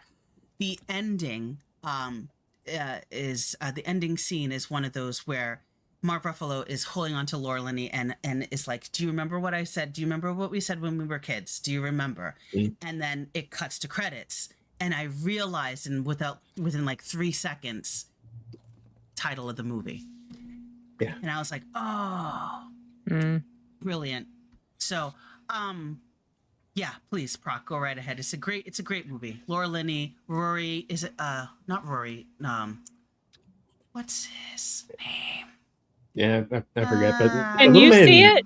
Can you see it on your screen? Yeah, just press you the got eye. another. Yeah, Rory Culkin. I just have to look. That's Oh, yeah. Rory. Yeah, That's Delita Rory was saying, is Culkin. that another? Yeah, Culkin? someone. Yeah. I think this is his first film role. Oh wow. Yeah, I believe it. yeah. I Rory was- Culkin, yeah. I always liked Laura's character from Congo. She was much more assertive, very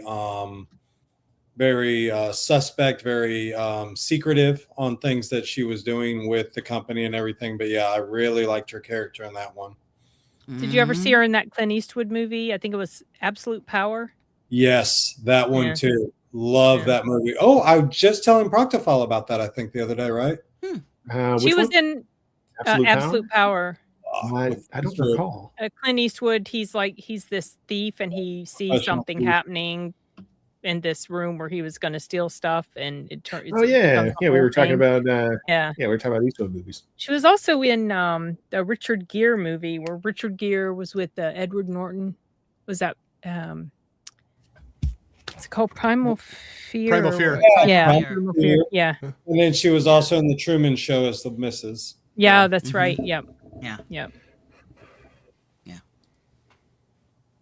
So, story goes along. You hear, you see dynamics of the siblings and how he really cares for his nephew and what he does for his nephew throughout the movie, honestly. And it's really it's really good. The little thing that happens with Laura and Matthew is kind of funny. Yeah, that was random as hell. It was. I was like, are they gonna go there? They went there. Okay, so he's all the way in. Yep, he's all the way in. So yeah, it was a funny movie. His wife is 6 months pregnant. I shouldn't do this. Does it 3 times. Oh, geez. Okay. Yeah. More than once. Oh, here we go again. It's just a bad. Rachel just throwing in some random pictures from the movie. AI. If we don't say anything, they won't know. This is true. But yeah, good movie. I liked it.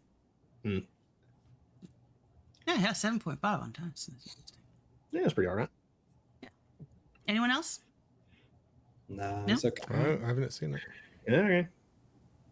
All right. Pet lovers out there, National Pet Day, April 11th. Best in Show. I watched this with Josh. We loved it. So I saw this immediately after The Untamed, and that is the most jaw-dropping mental whiplash. Like I was in a weak spot, and then I got hit with this shit. I like. Yeah, go ahead. No, I like how they in the film they're doing this. It may not be in real life, but the animals are somewhat of a picturesque of their owners, and you see how that operates. And then just the quirkiness or the weirdness of these people, because in some levels it is true. This is how they behave in real life. And so I like how they expand it a little bit more than what reality shows, but it's not that far expanded. I mean, you'd be surprised. So yeah. Yeah. I enjoyed those.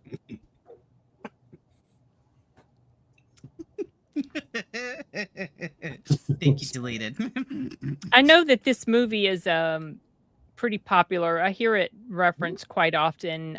Yeah. It was I was trying to find the little write-up that my AI gave me about this. I can't find. Oh yeah, it was saying how it's it was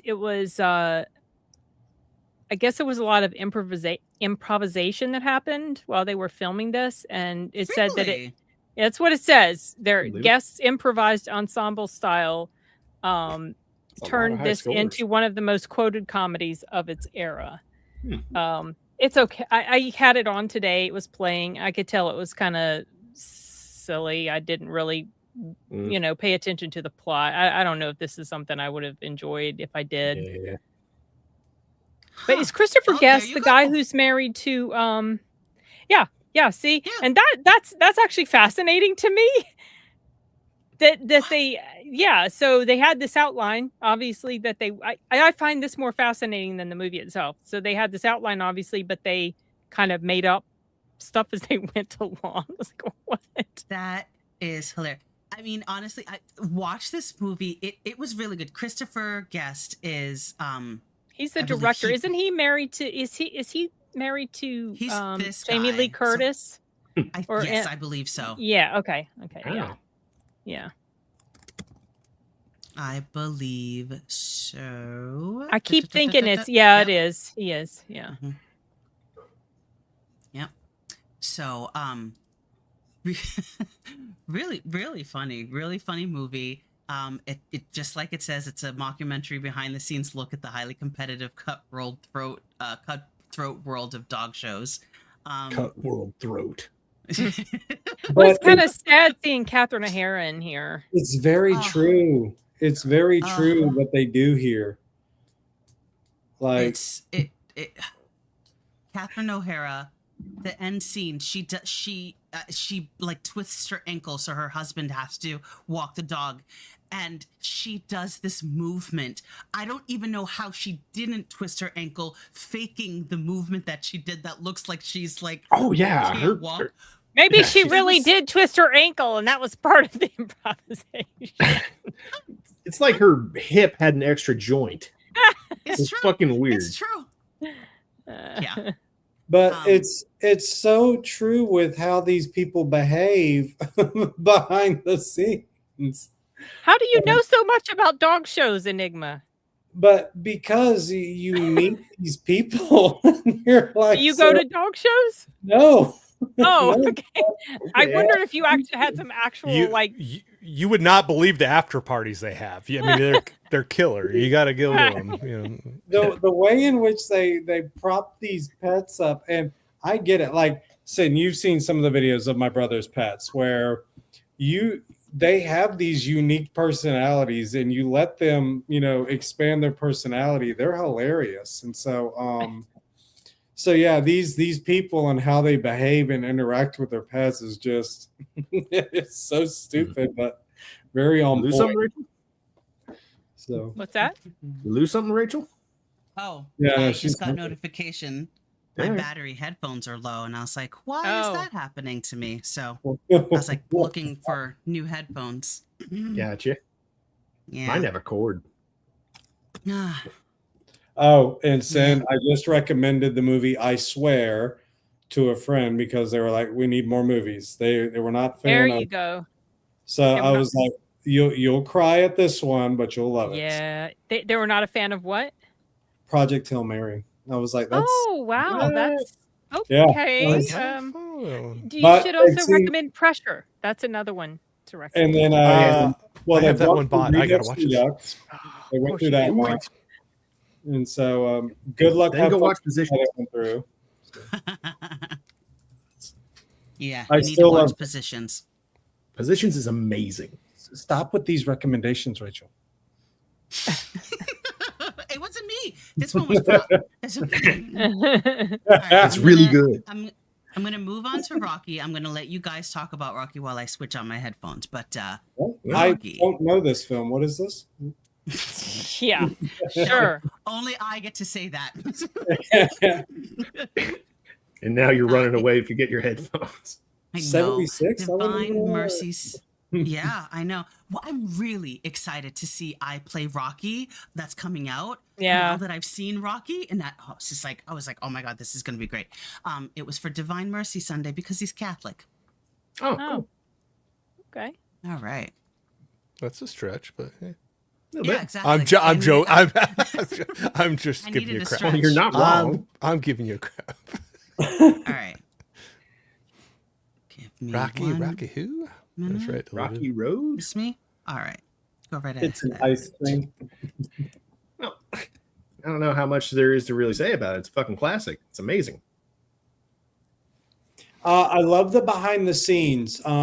I was showing my dad, and we were down in Albany, and this was 2020, Albany, Georgia, and so I was showing him a couple of the behind the scenes. But one of the things I loved is that Stallone came on and was talking about Carl Weathers, and they had a hard time finding Apollo Creed, and so Carl Weathers had come up. He's a former player. He's in great shape, and so Weathers didn't know that Stallone was the director. So he's going, who are you guys going to get to play the principal and things like that? And so Rocky was the writer. Yeah, reading his lines. And he goes, I'll read the lines better if you can get me a better, not knowing that Stallone is the lead. He was going to be the one. That's funny.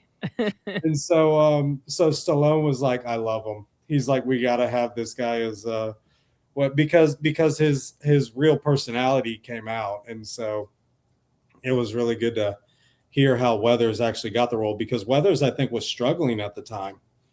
And really? Yeah. Oh, okay. That's interesting. So same with Stallone. Stallone said that somebody had offered him, I want to say $75,000 or something like that for the script. And Stallone said, well, I got this poverty thing down pretty good, so I'm going to hold out because I want to be the main character and they don't want me to. And so sure enough, it goes on to be one of the biggest classics of all time. So, yeah. Well, I mean, that would have been a pretty good chunk of money. I mean, from 1976. And he still took the on him, yeah. Well, I know, but I mean, he did the right thing, but man, he was betting on himself. But that'd be hard to turn away if you're scraping by. $75,000 from then is 6 figures today. But yeah, the behind the scenes is even better than, or not even better, but just as awesome as the film itself. The running scene, y'all know the running scene where he's running down the street and everything, and people are yelling and doing things. That was actually real. They were on a full budget. They couldn't. So you have a camera guy running with Rocky, and people are truly hassling him as he's going down the road. So they're like, "We're just trying to get to work, and you're in our way. Get out." Yeah. Oh wait, we could use this. No, it's a great movie, and I just think the whole story behind it too just amplifies it and makes it even more of a. And so I'm interested to watch that I Play Rocky too when it comes out. It's gonna be good. Yeah. I thought that it was going to be I thought it was a documentary about Sylvester Stallone, and so I started watching the trailer, and then I realized what it was about, and I became interested to watch. Mm-hmm. Nice. They got a good actor to play him too. And the girl that they got for Adrian, looks a lot like her. Adrian. Isn't there that story? There was the picture a couple back that he kept that turtle and he had it for forever. I don't even know if he still does or not, but like it lived forever, I think. But he kept that turtle from the movie. He can live a long time, yeah. Logical, you're here. Hi, Logical. Yeah, just saw him. Oh. Hey, Logical. Yeah. It probably was even unheard of at the time for what he pulled off there, where he said he wrote it and he was like, no, I'm playing it, nobody else, kind of a thing. But kind of wonder how if that could still happen today, but maybe that's kind of like these younger ones coming up that are, YouTubers or whatever, and they're not going through the normal routes and betting on themselves. And it's, I don't know. They're cool. These are cool stories to see.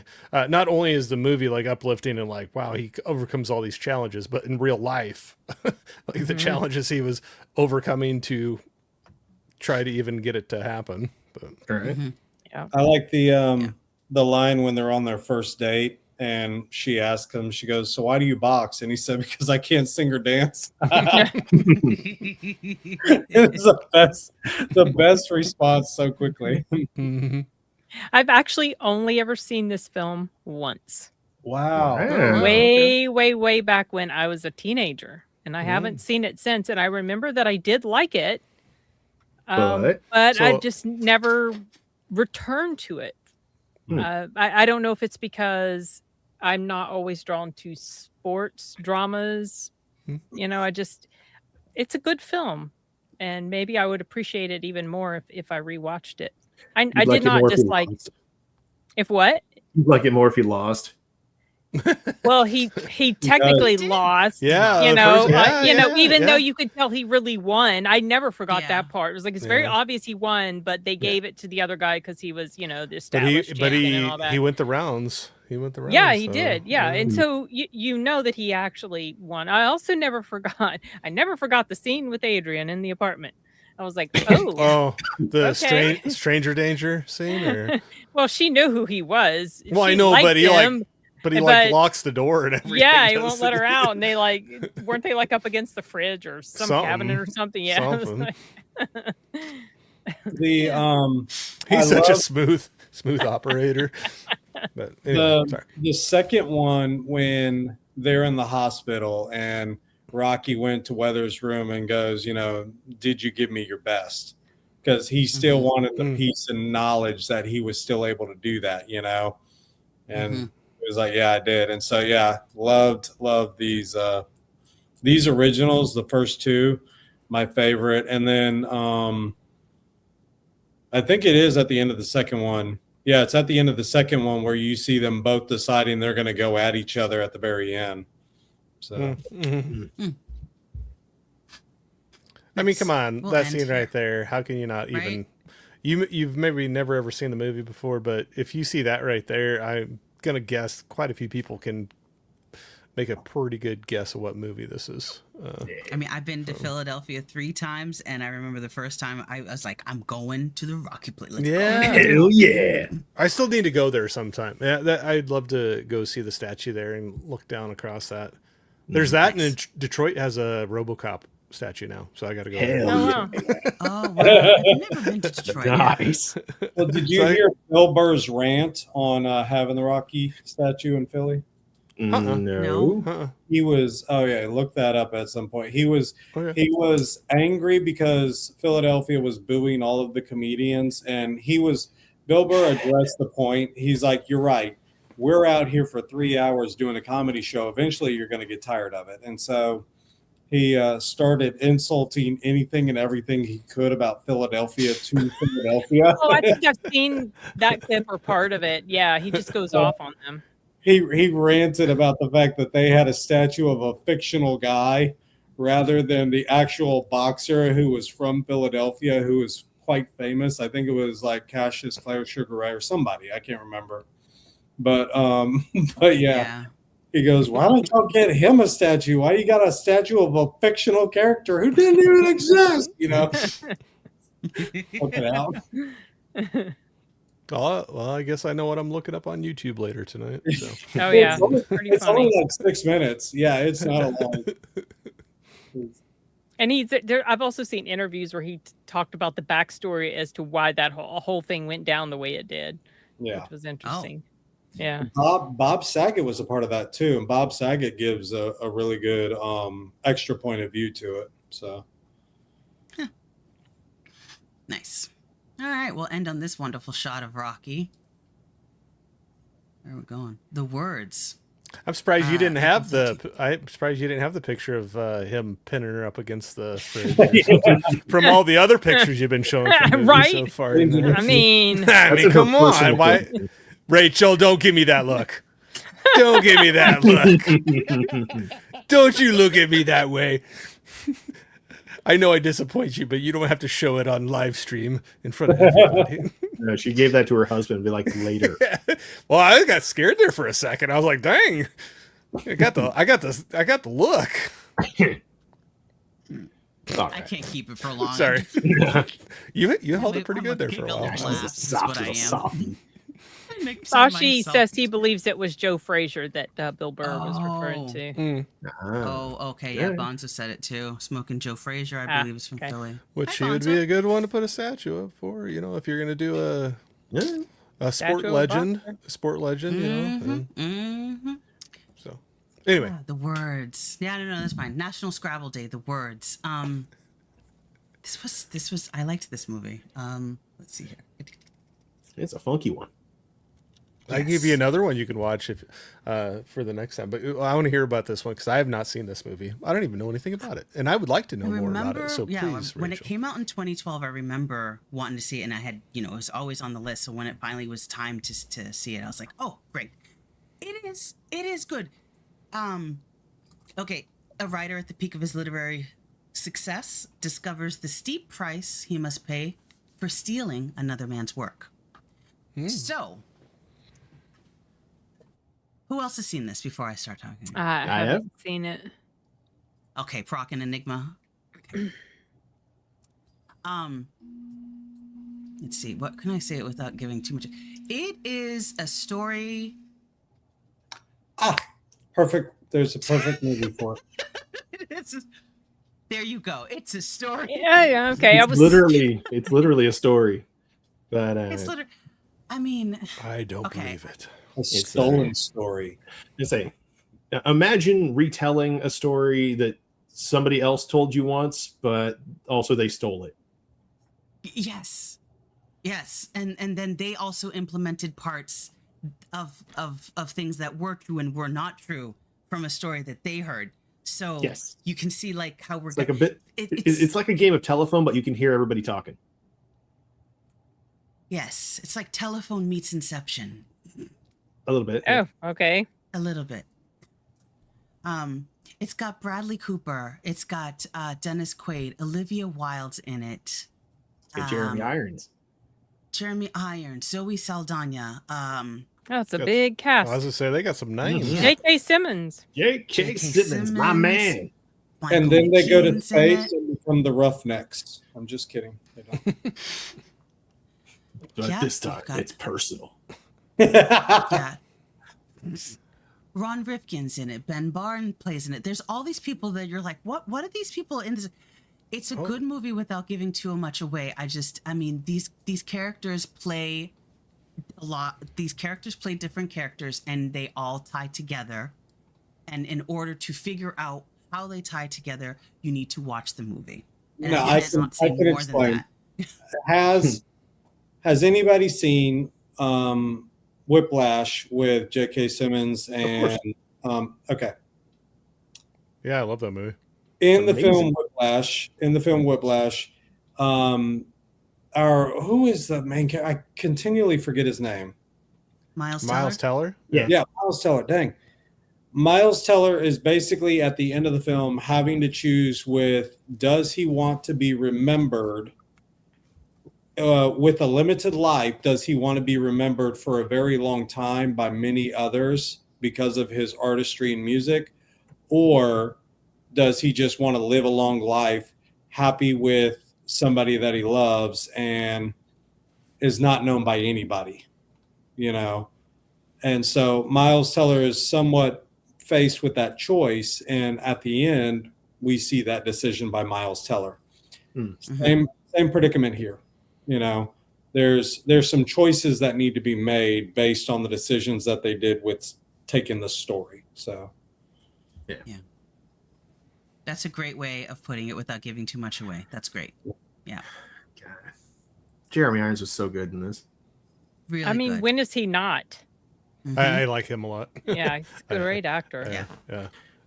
Heck of a voice. You need to get him to do an audiobook or something. Right? No, he's just got one of those voices that it's just, I don't know, it's commanding. He was so great as Scar in The Lion King. Mm-hmm. Oh my gosh. Yeah. I got to watch that one again. Just upgraded it. Be prepared. I wonder if he actually sang that. I need to go look that up, if he actually sang that. I wouldn't doubt it. It sounded like him. Yeah, It did. And again, a lot of the English actors are former musicians and singers. The Spanish title was funny. I missed it. Check it. Yeah, go. Las palabras. No, El Ladrón de las Palabras, I think is what it says. Thief of Words. Yeah, which is there you go. A better title than this. Yeah. Yeah. El Ladrón de Palabras. It leans into more The of Thief of Words. movie. Yeah, that's they should have gone with that. The Stealer of Words. The word thief, or well, the word thief sounds kind of bland. It sounds better in Spanish. True. It does. One random, and we don't have to get into it, but one random you could throw in there too if you want another word or Scrabble Day movie. Go with Bad Words. Saw it. Of course. Love that movie. If anyone hasn't seen Bad Words, sorry, I got to throw so that one good. out when you started talking about that. I'll just pull it up real quick because it deserves it. Bateman, I think it's hilarious. It's so inappropriate. The movie. Bateman's funny. Yeah, he's got that dry deadpan humor kind of Are y'all going talking on. about Bad Words? Yeah. Yeah. He directed And that too. That was his. Yes. Oh wow. How ruthless he is to those kids. Oh my gosh, there's a couple scenes where I'm like, he did not just say that. Well, he goes, so they're in the elevator and that little kid is sitting there. He goes, "What's your favorite word?" You know, and he goes, "Could it be shut the F up?" And he goes, "That's a sentence," you know. And he lets it wash over him. But the bond between those two actually does flesh itself out really well in that film. You know? Really of course, when I'm watching a film like this is where it's like somebody walks into the room and there's like there's two scenes I think this phrase is said, but one of the scenes that somebody walked through the room while I was watching it said, "Don't look me in the eyes," or something like that. And there's some compromising scenes, I would say, with this, but it's not appropriate, but it's funny. Bateman It's rated is R. phenomenal. Yeah. Anyway, sorry, I didn't mean to go off on that one. No, it's okay. This is just like the thing that was my favorite with him. Relationship with the kid, but my favorite. So he whispers and he's like, "So have you seen your mom? Because I saw her last night." Like he whispers to the my kid gosh. next to him and just starts messing with his brain, knowing that he's up next so he can just eliminate them. I mean, that is the kind of comedy that you're walking into. It is dark and he says some dark stuff to a bunch of kids on there. The one where he puts the ketchup packet on the chair. Oh my gosh. He's like, "This is such a proud moment for you. You're a woman now."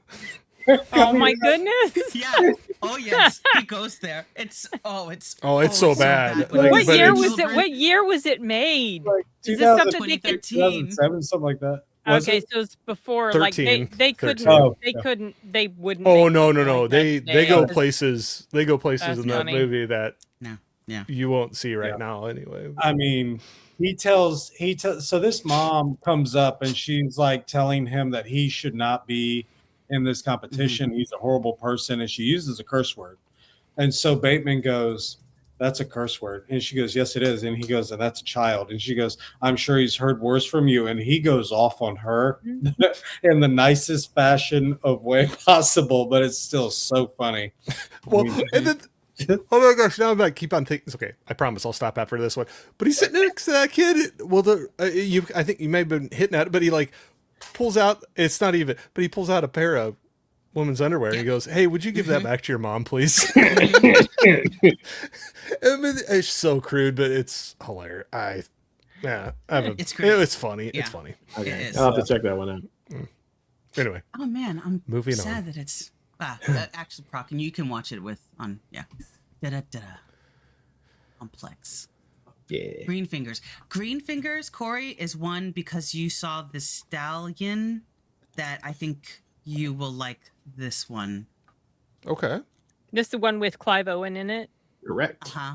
and what's her? Helen Mirren. I had this playing in the background, so I know a bit of what it's about. I don't know this one. Green Finger. I kept thinking Goldfinger, Green Finger. Yep. I should really get it checked out. Basically, it's this exactly the story of a prison inmate with a green thumb goes on to compete in a national gardening competition. It is based on a true story, and the true story is that Cool. yeah, I believe I read it in the trivia. Yeah, it was based on the inmates of Her Majesty's Prison in Layhill. And I believe they really did enter. And because they were in prison, they couldn't win, but they were given some sort of, sash of some sort. Not any award, but like, you did a It's like a really good wreath. job. This is a really good, a wreath. Thank you so much. Yeah. But yeah, they try to reform them, and they do gardening, and it was a really, really cute movie. And when you were talking about how they sent the men from the prison to reform the horses, I immediately thought of the gardening one. I was like, oh, he should watch this one because it's really, really cute. Reminds me of Sing Sing. Yeah, The I was art about for- to yeah, tell I Sam. haven't Tell him seen about Sing Sing Sing yet. Sing. Yeah, that's a good one. It's a good one. Yeah. Very It was good. a mystery movie that they told us about, and so that was really good. I was dreading it because I knew what it was going to be, and I was dreading it because I don't like prison movies. But it was very good, and my appreciation for it grew when I found out that most of the actors in there were playing versions of themselves. Yeah. Because they went back to that prison to film this movie. Well, can you imagine all the bring back all feelings? Yeah. But I'll be honest. I mean, there are times, you in your past you dread or you hate specific things. And again, I'm not comparing this to prison at all. I'm just saying, there is a bit, a minor bit. I'm not saying everything, but a minor bit of nostalgia in remembering the struggles and saying, I remember those days. And so, yeah, hopefully for them, a part of it was at least a fun nostalgia, therapeutic or something. Yeah. To be back. I'll have to check that out. But yeah, Sing Sing's great. The Mustang, I like that one. I know it wasn't for everybody. I threw it out to a few people, and they're like, some dug it and some didn't. But that's what movies. The Mustang. What did I keep saying? Stallion. The Yeah, it's all right. That's all right. I knew what you were talking about. I I'm surprised. Have they made a movie yet about prisoners that work with dogs? Because they have those programs. I don't know. Oh wow. Where But they train Mustang dogs. is the one with the horses. Get them. Yeah, we saw Best in Show. I'm just kidding. No, but there is one for next month called Rescued by Ruby. Have you seen that one, Sin? It was a Netflix movie. I don't think it didn't have anything to do with prison, but it was about rescuing a dog. So anyway, I'll be honest when with you. get around to Half it. of these films I haven't even heard of until you put them on a list. What is this? Why? Well, that's the fun thing about it. Then you get Oh, I can do this one. This is Portuguese. As rosas são vermelhas, as violetas são azuis. That sounds a lot cooler. Well done. So, as roses are red, as violets are blue. Mm-hmm. Gotcha. Anyway, that's a weird title. Yeah. And if you don't contact me, I'll find you. No, I'm just kidding. Good movie. I'll have to check that out. That sounds interesting. Yeah. Anyone else see it? I did. Yeah. Oh, you talking about Greenfinger? Oh, sorry, I thought you'd moved. Yeah, I saw it before in I move on. as it was playing. I saw it in. I don't even remember how it ended, but I picked up on some stuff that was going on and knew what it was about. Yeah, I really enjoyed the first 2 acts of it. I thought those were amazing. I don't know what the fuck happened in the 3rd act, but I feel like it was written by an entirely different person. But yeah, I really liked a lot of the concepts in there that they bring up. A lot of the humor is fucking amazing. Like at several points, the boys are just sitting around talking about flowers and what kind of arrangements they're going to put together. And one guy who's working out in the back pops up and he's like, "Daisies, petunias, y'all are a fucking disgrace to the prison system." I love that shit. This is an old one too. This was before he was in King Arthur, which was the very first movie I noticed him in as an actor. Oh, yeah. Oh, wow. And I think that was 2003 or something like that. This was 2000. Yeah. That one was 2000. Wow. He was in that with Keira Knightley. And a bunch of other people that you guys know. Mads Mikkelsen, Ray Wise, some other people. I can't remember the guy who played in, I think he might have played in Hannibal with Mads Mikkelsen, the Hannibal show. Yeah. So some recognizable faces in there. Yeah. 2004. 2004. They have an okay. alternate ending. They made an actual Oh, I haven't seen that one. That's interesting. I'm curious. What the? Wonder what happened. An alternate ending? What? What is the alternate ending? Dun, dun, 4 minutes? Okay, I'm sorry. I have no idea what I. Okay. You go ahead and research that. I'm gonna have to look that up because I have no idea. Yeah, I can't remember who I was talking to. It might be deleted. We were doing some sort of stream, and I'm fairly certain it was with deleted. We were discussing King Arthur and some other films, and we were discussing that was one of the more enjoyable ones. And deleted said there is an extended version, a director's cut that makes it so much better. And so, yeah, I like that. Yeah. Nice. So there you go. All right. April 15th, Jackie Robinson Day. The Bingo Long Traveling All-Stars and Motor Kings. Told you. Oh, that's the Fucking one. long Okay. Oh, I didn't watch That's the this long one. That is a long title. Yeah, I think this is another one I watched yesterday. all right, I'll admit it. I skipped this one because the title was weird. And I was like, that's why I had to watch it. oh, I think my dad watched this one. I might have seen it by accident. My dad, I think, watched this one. Okay. Hilarious. In Yeah, the I don't. 1930s Anything that was on TV, I was watching with him. So nice, cool. In the late 1930s, during racial segregation, a star of the Negro League Baseball, Bingo Long, leaves his team and convinces other stars of the league to join him as free agent players touring the towns of the Midwest. So, I mean, that's basically the story, but there's an interesting thing that happened in this story that when I was watching it, I was like, see, this is why we can't have nice things. True. And I was just like, the way that they, Richard Pryor. I know Richard Pryor was really funny in this, but Billy the D. man Williams tries to is go off on his own, and Yeah. he is just immediately, stopped by the other Black people who don't want him to succeed. And I'm thinking to myself, I get that that's what happened in the past, and everyone needs to do what they're. But like, there was just something that irked me while I was watching this, when they were just portraying the fact that they would just, do whatever violence they needed to do to each other. Even back in this time, in a sport where we were already like cut out from it, and I was just like, okay, so there's a lot. But anyway, Proc? Yep, I saw it. Saw it yesterday. It's another one of those. It's ironically, it's a very hit or miss movie for a lot of folks. Like the humor is very dated.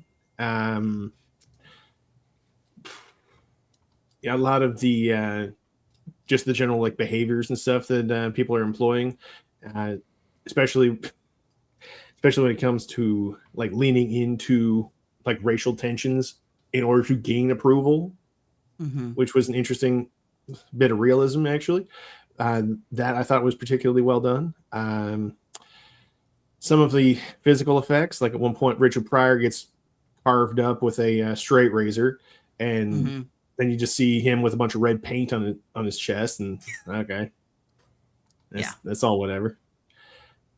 But James Earl Jones was, fabulous in this. Billy D. Williams, Richard Pryor did great. James Earl Jones was awesome.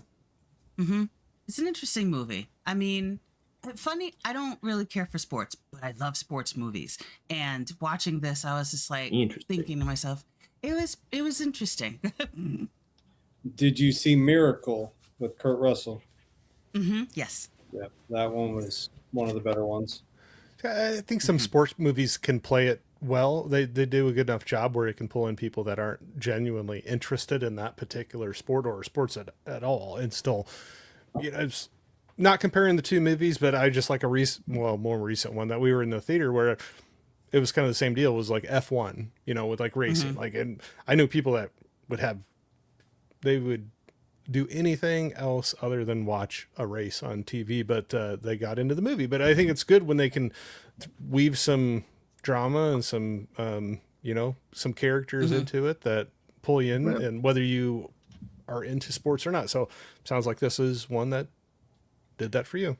Well, to be fair, with stuff like F1, a lot of the like visual appeal to it is like they strap cameras on the side of these cars going 200 miles per hour. If they did that for real in actual races, I think a lot more people would be interested in seeing it, especially those crashes. Yeah. Well, Moneyball was also a phenomenal one, and it was only I'd about say that. Yeah. Yep. Moneyball was good. Yep. Yeah. Okay. Only white woman on the IMDb cast list is listed as the prostitute. Really? Oh my God. So how did you make your big break in the movies? Oh God, that one, the antagonist. Some of the insults he was hurling at that fat chick, fucking immaculate. My God. You shut your double-breasted lips up. I was wondering if they were like married in real life, because you know how couples can sometimes do that to each other and just act really well. They are not, so they were just really good actors. Okay. Imitation of Life. National Librarian Day. Oh. This one.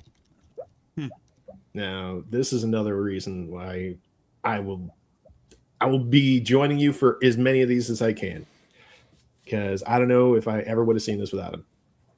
Yeah. An aspiring white actress takes in an African-American widow whose mixed-race daughter is desperate to be seen as white. It is my first Lana Turner movie, my first Sandra Dee movie, so is this like Slanted before Slanted? No, I'm just kidding. No, this is much better than Slanted.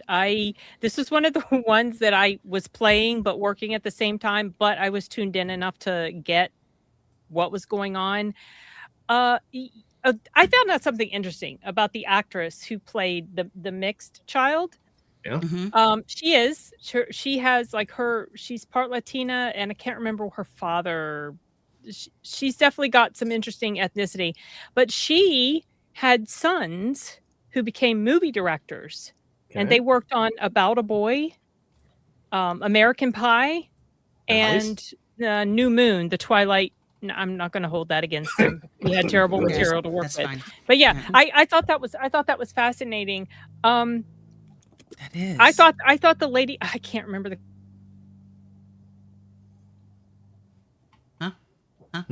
Oh, I think she locked it. Sin has been rejected. Okay. Sin is plain deleted for the moment. Sin. Yeah, that's fine. Yeah. All right. I've never seen this one. I've heard of it before, but I've never actually seen this one. So it sounds like a yes. Oh God. Okay. Yes, it definitely is. Oh, sorry, that was weird. I bumped a chord and everything went wonky. Oh, okay. So yeah, that was odd. The black lady there, I can't remember her character's name. Annie. I thought Annie. Okay, I thought she was really good in here, especially at the end. Oh my gosh! Oh God, it made me cry too. I actually started crying. Her daughter pissed me the hell off. She was an ungrateful little shit, and I didn't like her. And I understood the whole reason, like whatever. Yeah. Idiot! She's your mom. Why are you treating her like that, dumbass? She really pissed me off. I did not like her character at all. So yeah, this is a good film though. Really good film. Yeah. So good. Like as soon as it was done, I ordered a physical copy and messaged Rachel, be like, "Will you please come on one of my streams so we can break this down? I don't want to derail you for 2 hours." Sashi. Yeah. He said YouTube AI sins I was about to go off on a racist rant. It was a rant against an ungrateful little turd of a kid. Yeah. She was, I really didn't like her. Sashi, you're always fun, but I think you're dialed up a little bit tonight. I like it. He? You got a little. I love the little. You need to hang out with Sashi during the sound booth theaters. His he's really funny. Yeah, he is fast and it's hilarious. He's always funny, but I feel like it's dialed up a little bit tonight. I like it. Mm-hmm. Oh gosh. Enigma, did you see this one? I did. Again, this was one I had like Sim was saying, I was watching two different things. So I didn't get to the end, and I was like, I feel bad about that because y'all said it was so good. It's I was great. Like, because I stopped midway through, and then again, you get one of those responsibility tasks, and it was just like, I'm going to close this out, and then I didn't go back to it, and I was like, you know what? Now I feel bad, especially when y'all said it was really good towards the end. So I'm going to have to go watch her speech now. So, but yeah. I agree with Sin though. The daughter just it's like, dude, like, do you not see the sacrifice? No, go back one. Mm-hmm. Go back one, please. So this is her reality, where she just got the absolute shit beaten out of her by a guy she was in love with because she was mixed. Yeah, but you know what? Fuck them. Forget it. Live your life. Be fine with who you are. She treated her mom like crap because she didn't like what she was made of, and I hated that about. I know she's supposed to be sympathetic. She was not sympathetic. I'm not saying she's sympathetic. She's supposed to be. She's supposed to be, though. You know, you're supposed to. And the thing is, I get where she's coming from, but she was just so she just came across as so very ungrateful. Everything her mother did, and she raised her alone. Can you imagine also how hard that is? Right. You know, back in the day, and she was just so, oh my gosh. And that scene where her mother finds her at the end. Oh, jeez. Well, now that Proctor is talking about it, I mean, I guess from her perspective, she sees the guy as her salvation to escape. Mm-hmm. Yeah, like she knows that she passes, that she can actually live a significantly higher quality life if she leans into it, and that's what the appeal is. It's not like she doesn't hate her mom for what she didn't provide. She hates her mom for the circumstances she was born into. Yeah, I know. Yeah. And she knows that she would be accepted by, like the Black community, but she'd never be able to move beyond it if she embraced them. That's why she's leaning the other way. She's just really hoping to live a better quality life where stuff like this doesn't happen to her. And she is an absolute twat, but I get it. Yeah. Oh, I get it too, but I still can't stand her. So that's okay. I just wanted to throttle her myself. But the ending, though. Yeah. Well, you know what? Like at the end, when she comes back at the end, I was like, well, good. I hope you suffer the rest of your life. Well, because, that's kind of fucked. Well, because she was such a shit to her mom. Well, yeah. Oh my gosh. But if you understand, come on. I know I understand, but it's not. It doesn't excuse it to me. I get it. What? There's it's no not naked. excusable. Yeah. Is he gasping because of my absolute how detested I am by her? Yeah, I get it. It's like it's but this time. That doesn't mean doesn't mean it's something that I'm okay with. It's, I can understand why someone's an idiot, but I still don't like them if they're an idiot. And she especially because her mom was so sweet and so good. And Annie's the best. Oh yeah, Annie was really good. The actress is Juanita Moore. Really good job too. Really good. I think she was nominated for an award for this. The historical context of the time, like this movie came out 5 years after Brown versus the Board of Education. Yeah, 59, right?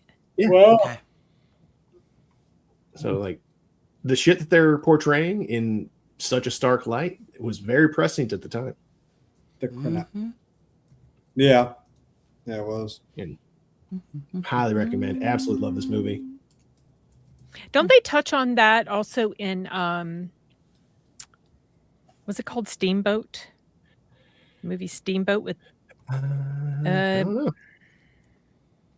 I think there was a character in there who was passing as well. And I just remember there was a song, Old Man River, he just keeps rolling along or something like that. I remember watching that way back when we rented movies from the library on projector reels. I think it was called I thought it was just called Steamboat. Did it have Ava Gardner in it, or that's bugging me now because I can't remember. Ricky Steamboat, the wrestler. I'll look it up. Ricky the Steamboat Dragon. I used to watch him. Yeah. Oh, and I found out the alternate ending of King Arthur was it just changed what happened to one of the characters. Instead of them dying, they didn't. That's all. Okay. That's kind of gay. Well, I might have to I just found a 2-pack. So apparently it was a remake that Claudia Colbert did an original one in the 30s. And Showboat. I think it was called Showboat. This is the name of the movie. It's Imitation of Life. Criterion has a release of it. Nice. Oh. Yeah, but they Amazon right now they have a 2-pack of Blu-ray, not the Criterion, but the 2 Imitation of Life for about $12. So I might have to grab that one. Oh, thank you. I will look that up as well. Yeah, it says includes both the 1934 and 1959 classic, if I can read that right. Yeah, even more prescient at the time. Fucking hell. Nice. But it looks like the original one, that the 30 Criterion has a release of that too. But I kind of like that $12 price mark and getting 2 of the movies. So you can just watch both of them. It might be interesting to compare the 2 of them and do it. Do it. That'd be nice. Do it. Do it. Do it. Patterson. April 17th, National Haiku Day. I remember this movie.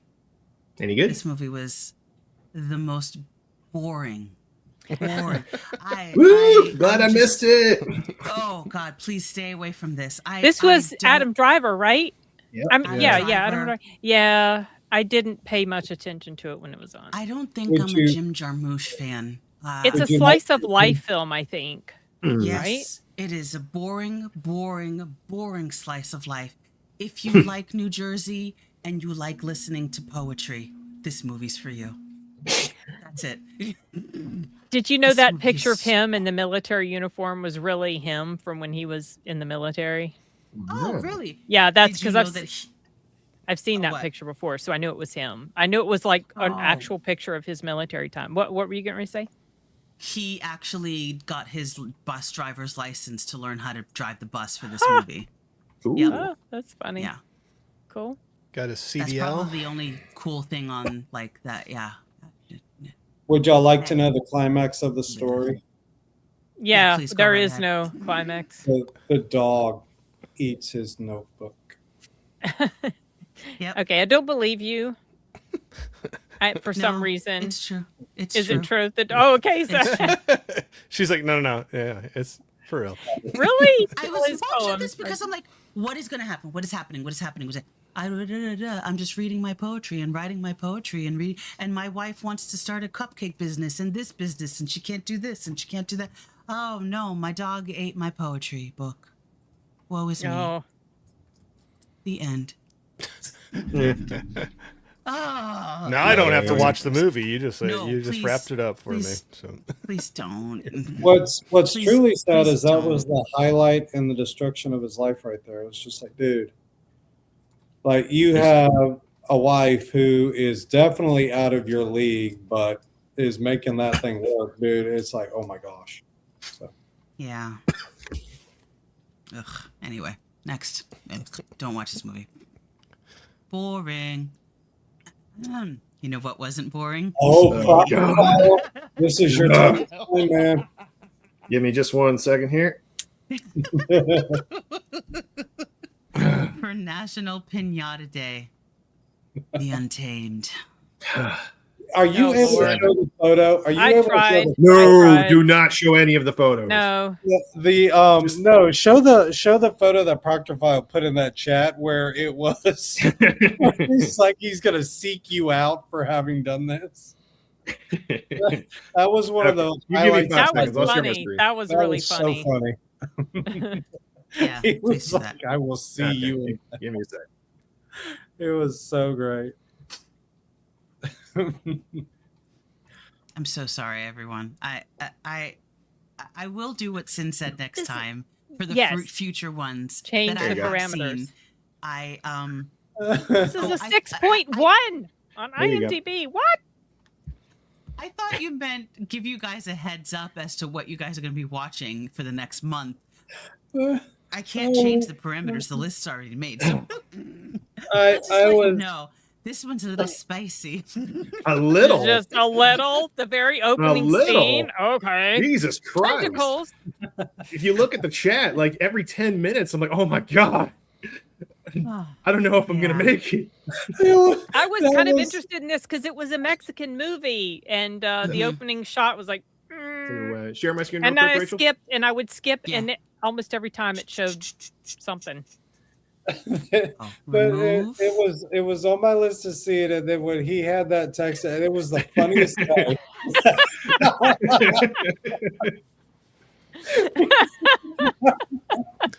That's not a friendly look right there. No, we were all feeling that with those of us who saw Like a from small leak of our DMs. We're like, okay, I was like, okay, I survived, but I can't make it into heaven anymore. I'll see you in hell, Rachel. I'll just be doing this for all of eternity. Oh my I god! know. I deserve it. Because I have seen some things now. I do. So what was the ending? Like what in the hell was this? The I mean, it was ending an so alien and fucking he was weird. horny and there was sex going on all the time. I mean, I doubt there's any bad photos.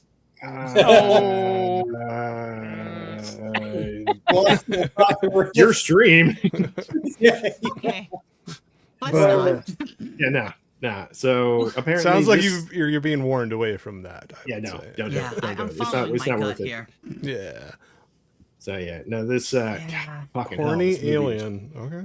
Yeah. So apparently, this little alien crash lands behind some farmhouse in the middle of bumfuck nowhere, and this thing is like something about it, just like its pheromones or whatever, just awakens every sexual urge in any species that around it, and it turns them all into complete degenerates. Like in the crater around it, again, 30 minutes from the end, I was like, "What the fuck did I just watch?" Because in the crater, there's just a whole mass of animals fucking each other. There's like goats, dogs, fucking squirrels, ducks. Why did you keep watching this? Get to the end. You're a completionist, but like for science. why? For science. For science. Did you see Sashi's comment? This is a TV show as well. What? Fucking what? Where did he say? Sashi goes, The Untamed is also a Chinese TV series. Oh God. Oh goodness These are gracious! fucked up. How far can you take that story? But Thank you. But yeah,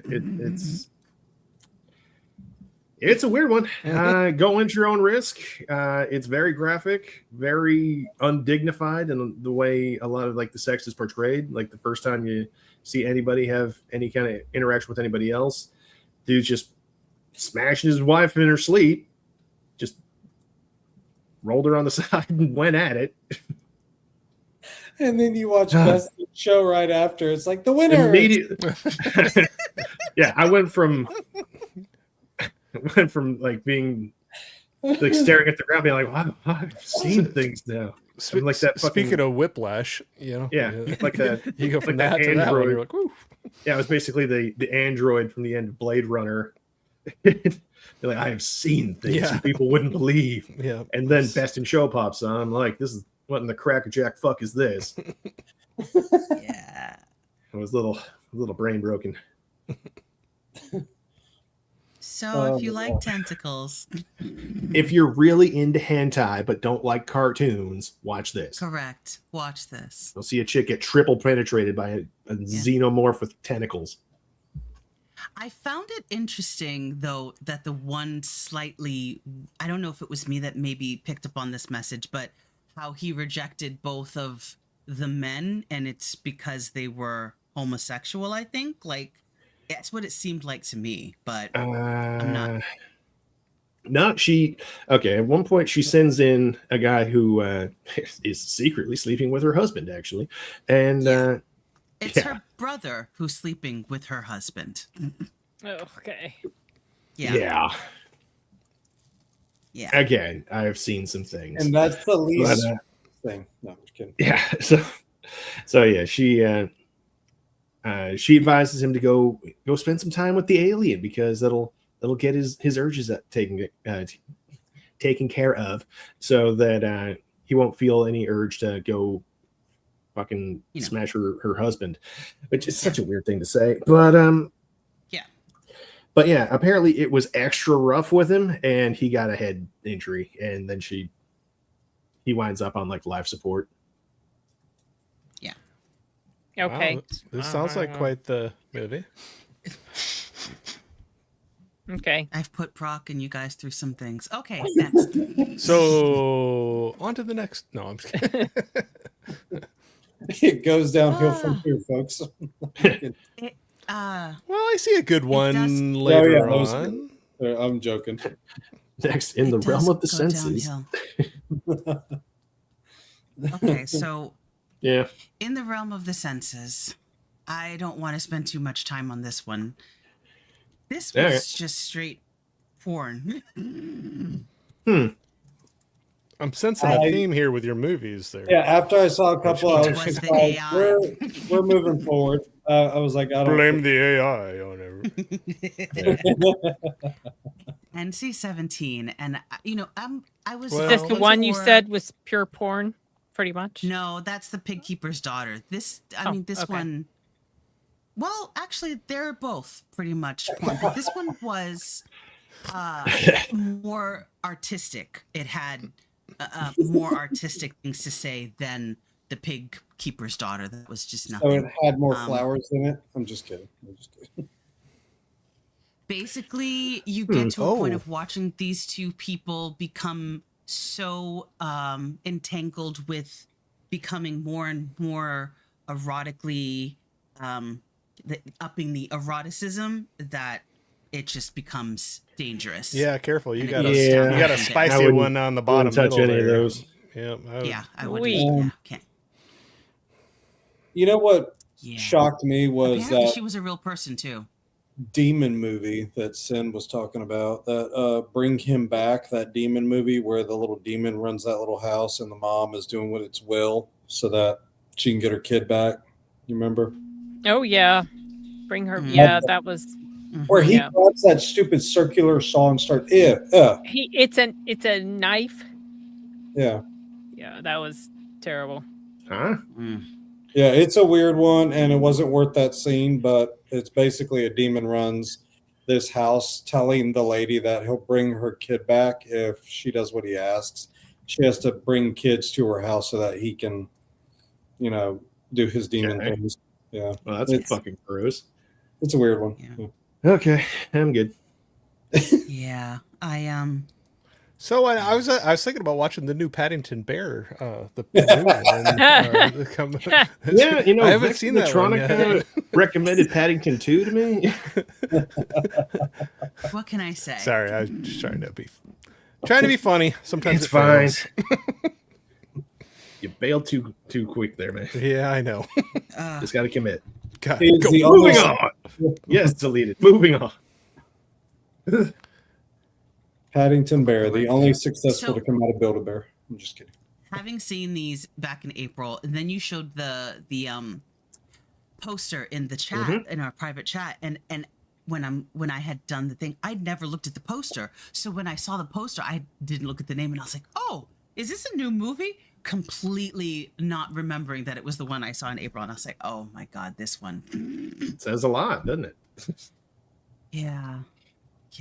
Looks a lot. I started right. this, but I never finished. I No, it think I got up to wasn't- the point where the girl was killed at the beginning, and then I just didn't finish. It's like 5 minutes in. Yeah, I know. Short. She's telling you that's all the further she got. That's it. I didn't get very far. This is It made it the, sound like you made it to like the halfway point or something. Nope, Nope, nope, 5 nope. minutes. Nope. Hey, I know what the premise is, and I stopped when that happened. you were good. I Yeah. don't know. And It just didn't hold my interest. No, Yeah. that's understandable. Well, again, it's because I thought, you see the cast and you're like Justin Long, Jerry O'Connell, John Corbett. It's got Jillian last Jillian name. Jacobs, Stephen and Bauer. so Stephen Bauer. Justin Long's behavior. Justin's Long. Okay. Justin's long what? Yeah. No, that was the other movie. I'm on Rachel's stream. I have to say. I think our mind is like in the gutter right now. That was the other movie. Sorry. So I was gonna ask here, his behavior based on the events that happened in the film. How do y'all take them? I feel like if I'm dealing crack and I find a wire in somebody's purse, I would have responded differently. Yeah. So when I was not caring too much for the film, I just decided to pretend that this is the prequel to Drag Me to Hell. And I was like, it might work, you know. And so I started trying to figure out if I could mesh those two films together. What did he do? Because do we care about spoilers for this one? Not No, really. go right ahead. He ends up making immoral decisions based on the person who's dead, and it's like that's not how, you know, you're not supposed to treat the sanctity of life, so to speak, you know. And so yeah, it was very I don't know how to say it. Yeah, again, you're a drug guy, so I understand your position, but at the same time, it's like, do you have any sense of more? Because I have met, you know, in my limited experience, I've met a couple, and there is at least a moral limit in their brains a little bit. You know, I haven't met the extreme ones, so I guess he was extreme, but yeah, so I just pretend it's Drag Me to Hell prequel. Yeah, his character is genuinely bizarre because, like, as I said, he is a drug dealer. He is in crazy amounts of debt, and he knows that Jillian Jacobs is, you know, spying on him. She's clearly working with the cops, and is like, "But we can work together. It's fine." No, dude. No, it's not how any of this works. Yeah. But Did you yeah, stop it, Sin, because of the writing? No, I planned to go back to it, but for whatever reason, I decided I was more interested to check out some of the other ones because I was running out of time. I had about a week left before this stream, so I was trying to be selective about what I watched. Yeah. So he was basically making stupid decisions because he was enamored with the girl. Is that basically? Is that what he was? It reminds me of Tom Cruise's character's actions in stupid Dead Reckoning films, or that first one with that chick. He kept, it's annoying. Say, like you might be able to headcanon it a little bit because you don't get to see like any of their intimate scenes really. So maybe she's just fucking wild in bed, but not worth losing your life. Is that really worth it? Okay. Yeah, exactly. I don't know. I've been with a couple of chicks. I know. Well, but people can be stupid when it comes to stuff like that, for sure. I completely agree. I have been there. So April 20th was National Lookalike Day for the lookalike. April 21st, National Kindergarten Day for the kindergarten teacher. Oh, this one. Hold on. I am so happy what happened to that character, the lead character. Same. To her. Sorry. Same. I was this one. Screaming. I can't spell. I'm so angry. I'm sorry.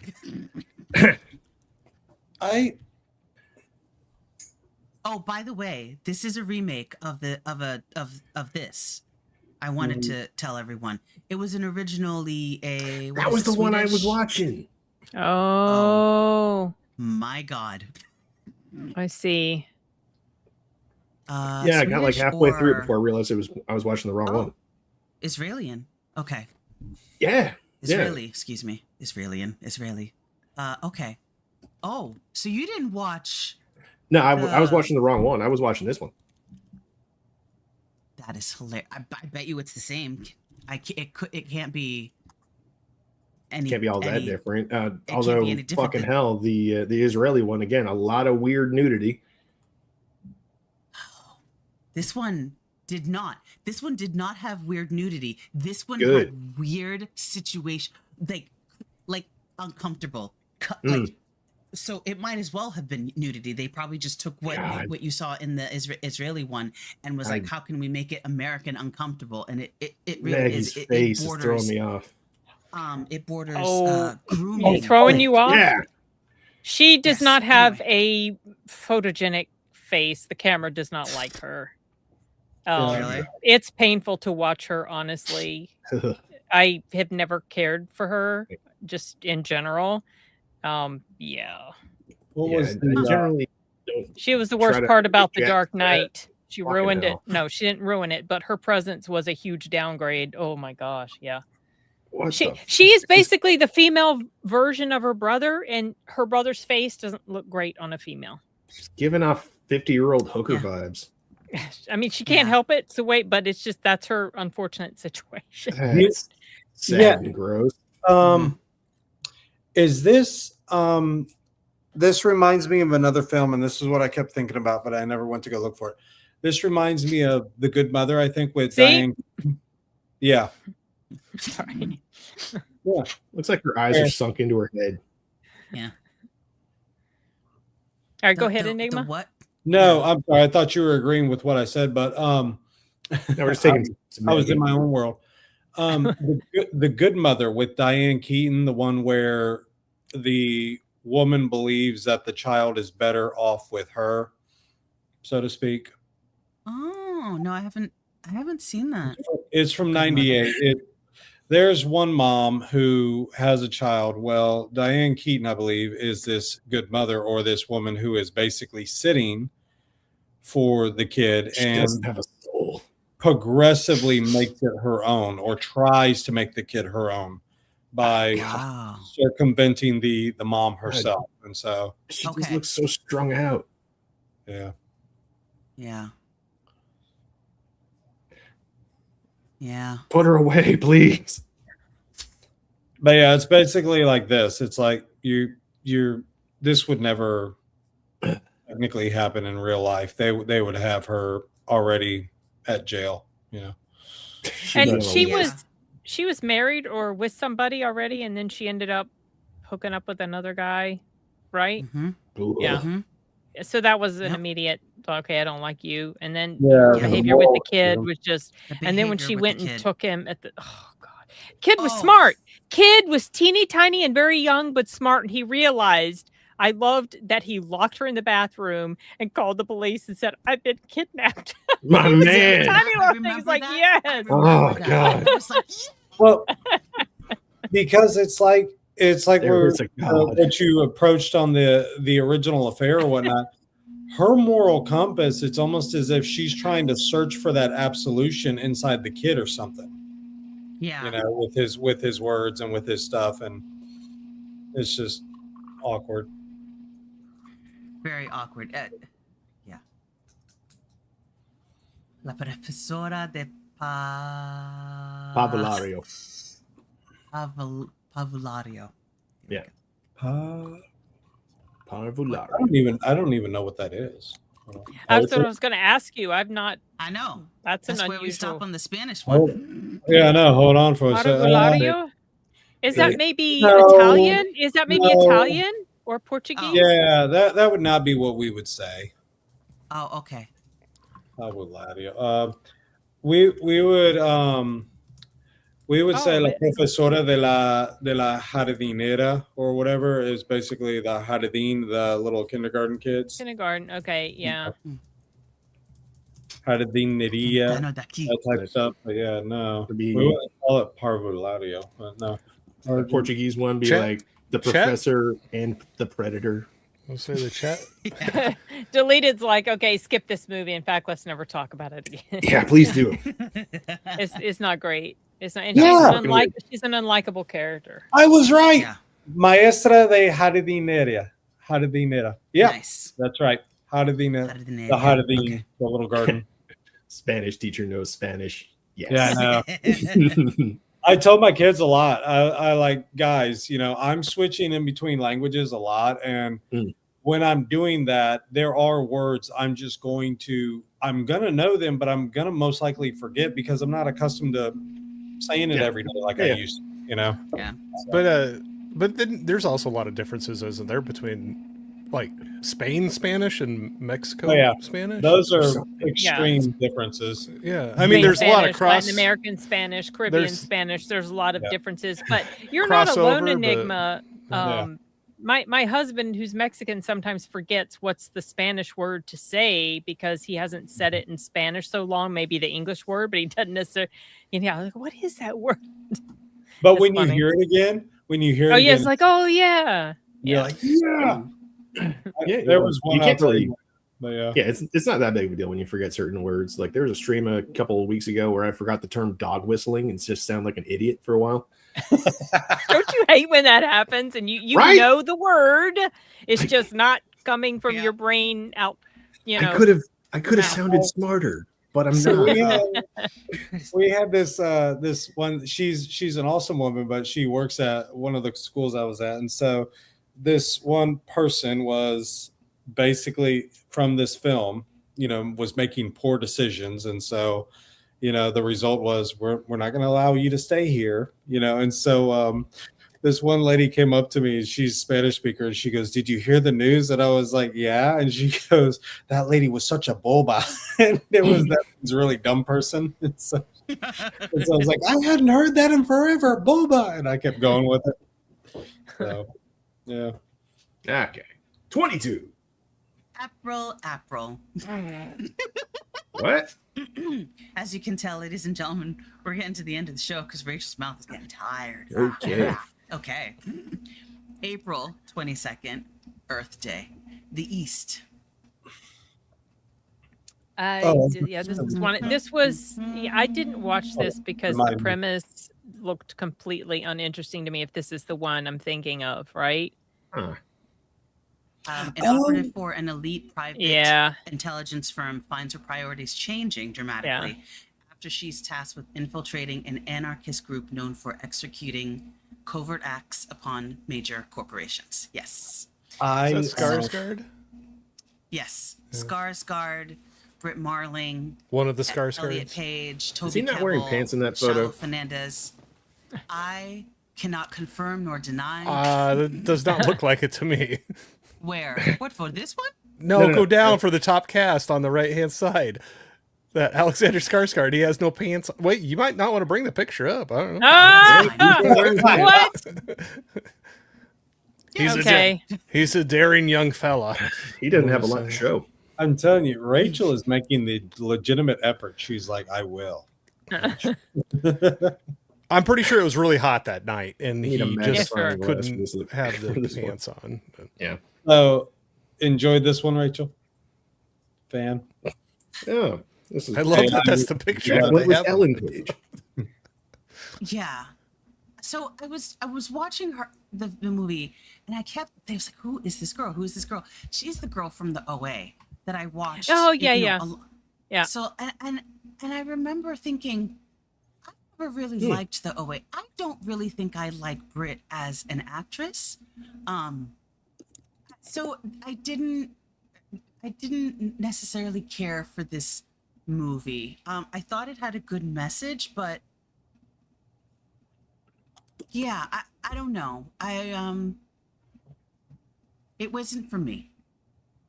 All right, moving on. Yeah. Who else saw it? No one else saw this? I missed it. No. You're the only one. Well, yeah, don't bother. Yeah. Okay. Yeah, well, I'm glad watch I other films for Earth Day. Yeah. All right, this next one I struggled with the Lunchbox. Did you? Sorry, it's an indie film or Indian film, but yes. Had a hard time. I'm sorry, Slumdog Millionaire was just such a good movie. So that's your baseline. No, actually, the next one is I am partway through Durandar, and I know I've been like, Durandar. I gotta get because I really want to see the second one. So those are good. I really love Minal Murali, which is also an Indian language film, superhero film, but feels pretty grounded. Yeah, good one. That one spoiled me. National Picnic Day was April 23rd. This is the Lunchbox, the Indian film. A mistaken delivery in Mumbai's famously efficient lunchbox delivery system connects a young housewife to an older man in the dusk of his life as they build a fantasy world together through notes in the lunchbox. I thought it was cute. I had to actually look up the ending because I wasn't sure what happened because it kind of went a little too quick. Yeah. I'm glad I looked it up and it was clarified for me. So who else has seen this? I did. Yeah, you did. And you, Enigma, you couldn't get through it. I went through it, but again, I skipped a couple and I was like, fast forward. But I was like, this is the lake house, but just differently. So. Oh, yes, this what is an the lake interesting house, but coincidence. Indian. Yeah. Okay, go ahead, Brock. Well, yeah, the premise has already been set up. Basically, there's just a fuck up in this supposedly immaculate system that, these fine guys from Harvard have come and verified we're fucking amazing. But, our credentials are beyond question. But yeah, they're still fucking up. And a really well-made a very nice homemade meal was meant for this lady's husband, gets directed to this older guy, and her husband's never really appreciated her work. This dude cleaned his whole plate. Oh my god. And randomly she just kind of starts swapping letters with him just to like show appreciation for how much he liked her food, which is kind of bizarre, but okay. But yeah, then they, through their relative anonymity, they are able to have these really honest conversations that a lot of people just don't really share very often, or like have people in their lives that they can talk to in ways like that. And in that way, I was actually pretty invested. I thought it was pretty all right.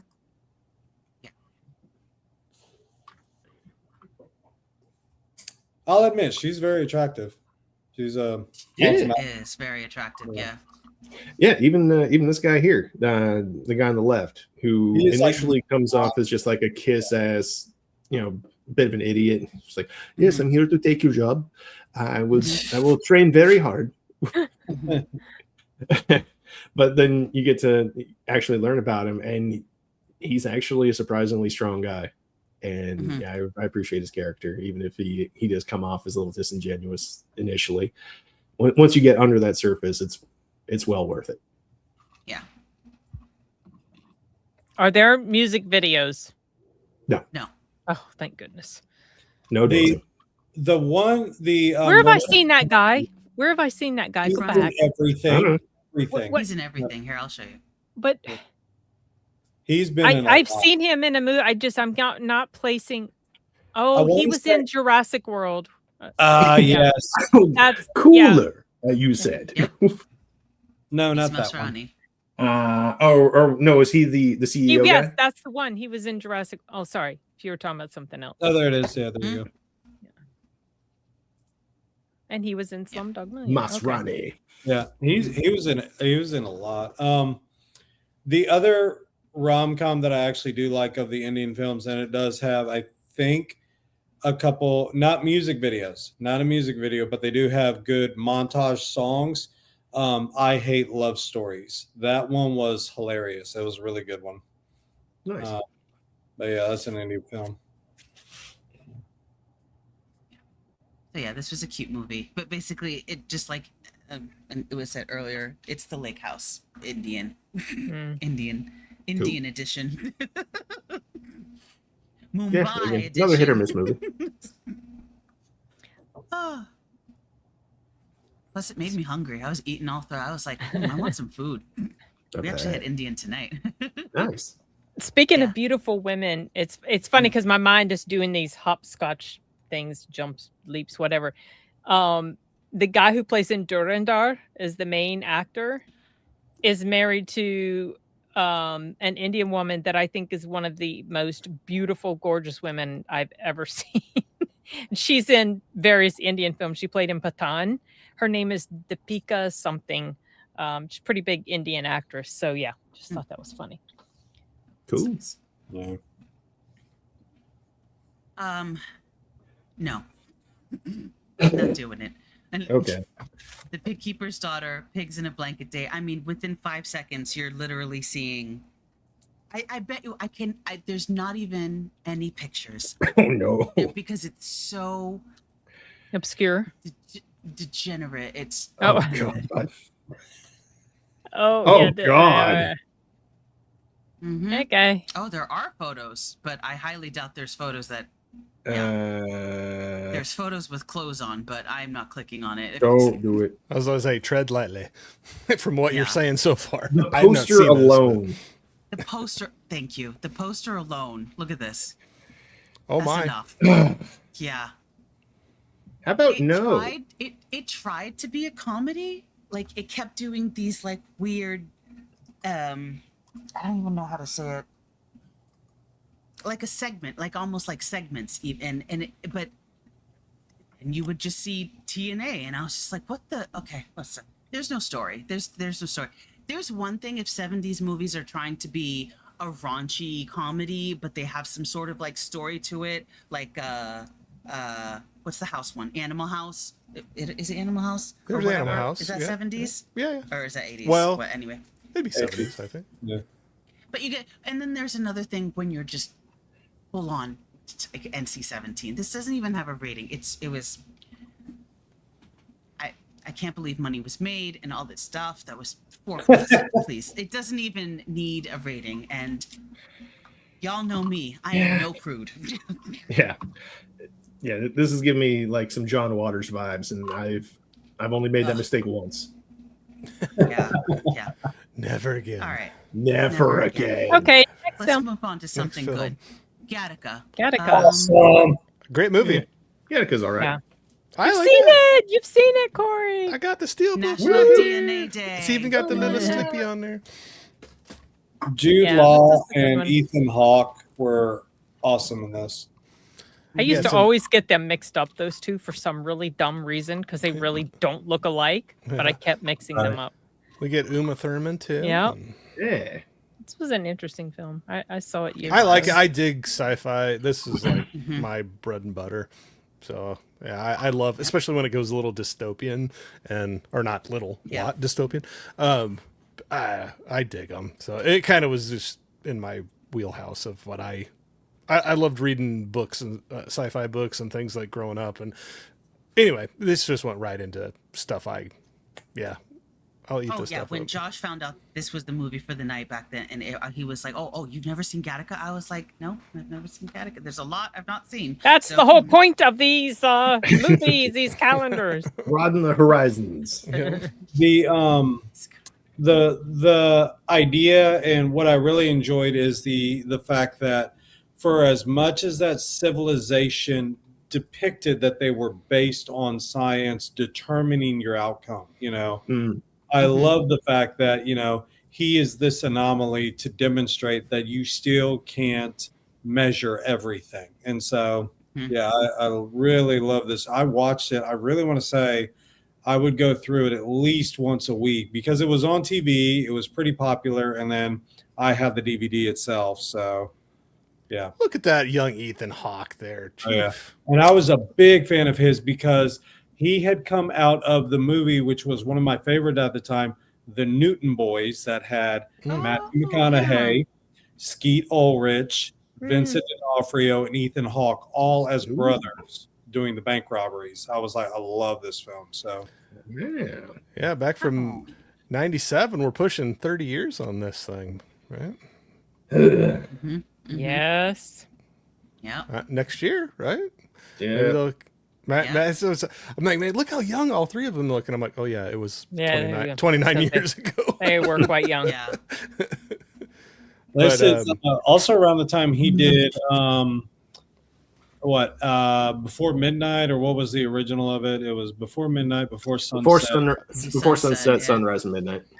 Yeah, that trilogy I grabbed off of a year or two ago from Criterion Sale, but it's that's a good one. Yeah. I got to go back and watch it again. Yeah. Yeah, I still need to watch the second too. Yeah, it's a good movie. Yeah. That's Danny DeVito. Is that Danny I DeVito? was like, yes, is that him? What the fuck are you doing here, What are man? you doing there? That looks like him. That is him. Excuse me, I'm sir. just on This the is a set. Wendy's. He was just shooting on the next set over, and he just wanted he to was check out what they were doing doing. Matilda at that time. Just came off the set of Twins. Stop on that, Yeah, Molly. exactly. Kind of looks like a shirt from Twins or something. Yeah. But no, I like I said, the sci-fi ones, I'm a sucker for them. I'll watch those things up all the time. Yeah. Like I said, especially when they do we're gonna make everything better, and it doesn't, and like the things that they do. I don't know. Maybe it's my being calloused by corporate America or something that I think that it kind of. No, I'm just joking, but no, I think this is a great sci-fi one. I haven't watched it in a while, so now I want to watch it again. But I also dig, sorry, and I'll shut up after this, but I do like the whole play on that whole idea of how he's, you know, I don't, if it hasn't seen it, I don't want to give it away, but how somebody is in a bad position and they can benefit to help somebody else, that they're kind of symbiotic, you know, like they're kind of living off of each other. Yeah, Jude Law and Ethan Hawke, like they're living off of each other to both make their lives better in different ways because of their circumstances where they're at. And just some of the things that they do to try to, I still remember, I don't know why, but it's that whole scene on the treadmill when the thing goes wrong and the heartbeat like goes shooting up and he's just like, oh crap, you know, like get off. But there's just like a lot of things like that. They build some tension through it. And it's like, oh, they're going to get caught any moment, you know? Yeah. I say there were a couple of moments where like the tension was raised really high. Like when they were testing everybody's blood straight from the vein. Yeah. Rather than the thumb thing that he had gotten around. Yeah. That I was actually like, okay, he's going to have to do something. And then he just like palms a vial of blood and kind of fucks up some stuff. But, that kind of, they could have been a little better there. But yeah, there were just a couple of moments and we're like, okay, this is pretty good, but then it's not. Yeah. God damn it. Yeah, and the plot twist with the detective that I'm not going to spoil. Yeah, and then that affected the ending. He goes, I'm here to take you out. And he goes, do you have any idea what it took to get me in here? Right? That was awesome. Yeah. Really good. You know you don't belong here. The fact that I am here tells you I should be. Yeah. I mean, but it was great what Jude Law had told him. He goes, they don't see you anymore. Yep. They see everything that you have made yourself to be, or me, you know, like they're too blind to even tell. And so it was amazing. Yeah. Yeah. But there's a bunch of small plot holes that kind of throw it off for me. Like the scars that would be on his legs. Right. Yeah. There'd be no mistaking that. There'd be no way to not notice that on an X-ray. Maybe this is why Rachel wanted us to watch it, or the discovery, you know, of how those scars were seen. I'm just kidding, but yeah. Uma Thurman. Okay. Oh, Rachel. Given the theme of the tonight. Rachel. I'm gonna have a T-shirt made. Yeah. It was because of AI. I swear, officer. I swear. I didn't pick the movie. AI did. We so the school again. They had a softball match, and I was talking with one of the grandparents about what we do online and everything about the films and everything. And yeah, so I was mentioning Rachel to them about her affinity for going for all of these films, one per day and everything, but we haven't covered the exotic side of Rachel yet. So no, just keep that a secret. Yeah, I mean, it's out Everyone now. needs to know I'm crazy. It's been kinda officially out now. announced, you know. Eventually. We're seeing a trend. Speaking of crazy, the Missouri Breaks.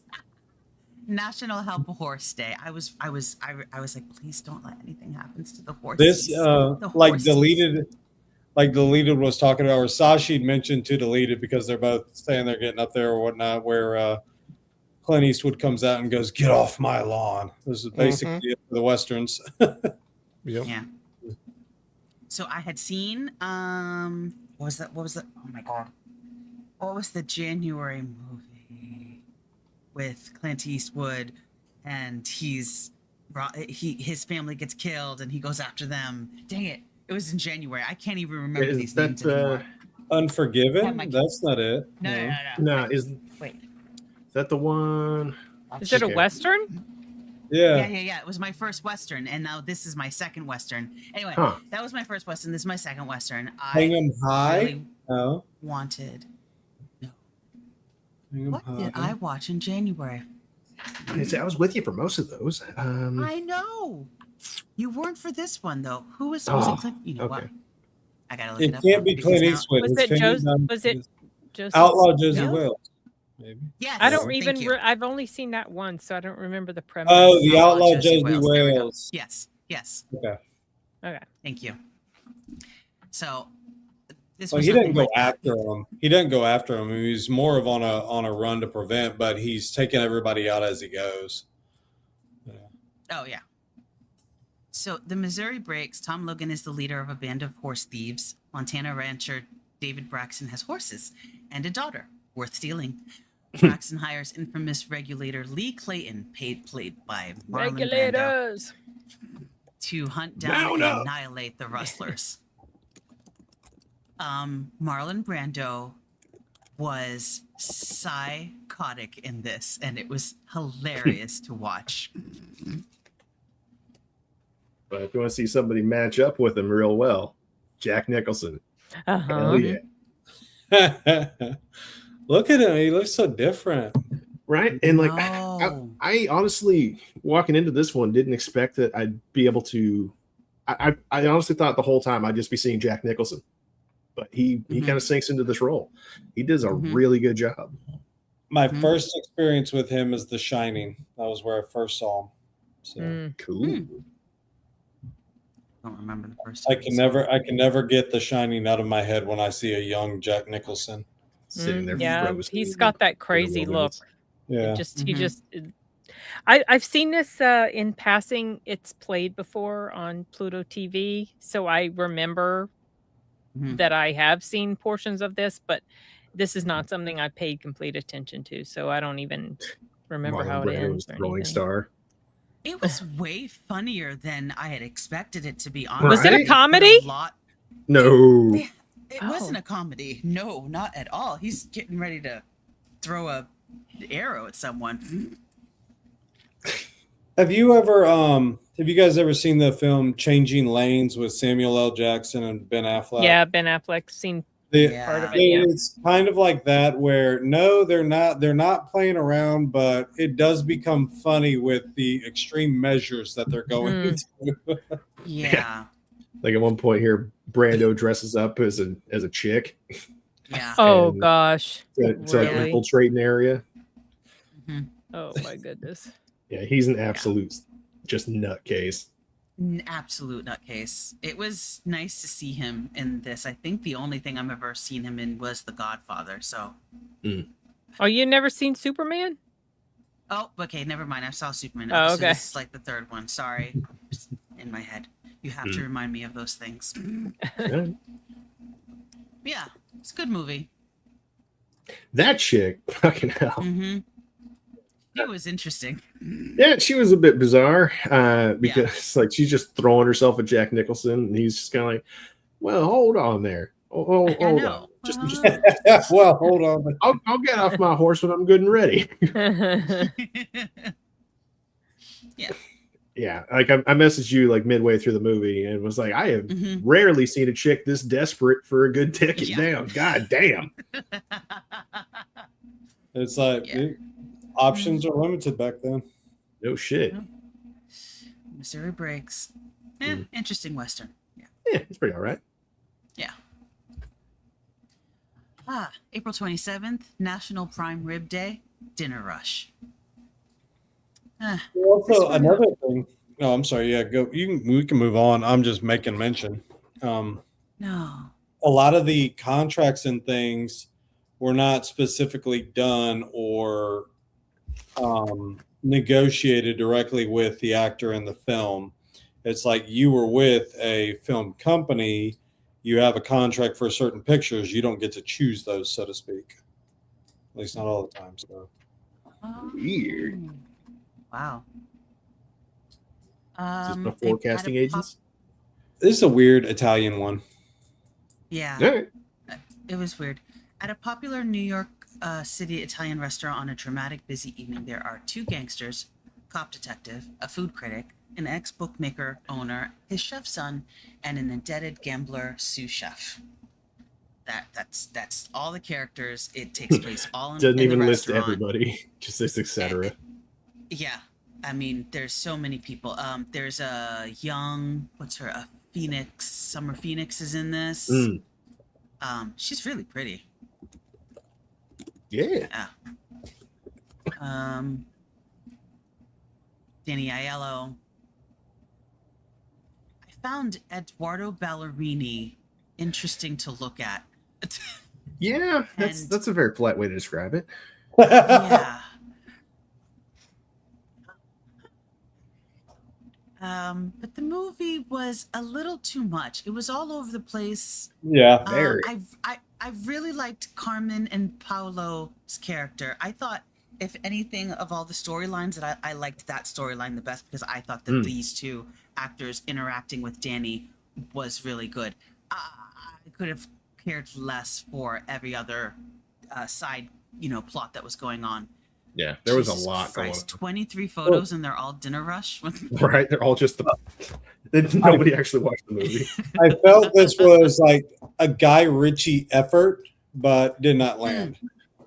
Yeah. Yes, that's how it feels. It's and I'm just like, no, it's too much. They should have just stuck to like one plot instead of 3 or 4. Yeah, there was a lot going on, and they keep throwing all sorts of wrenches into the plot for seemingly no reason.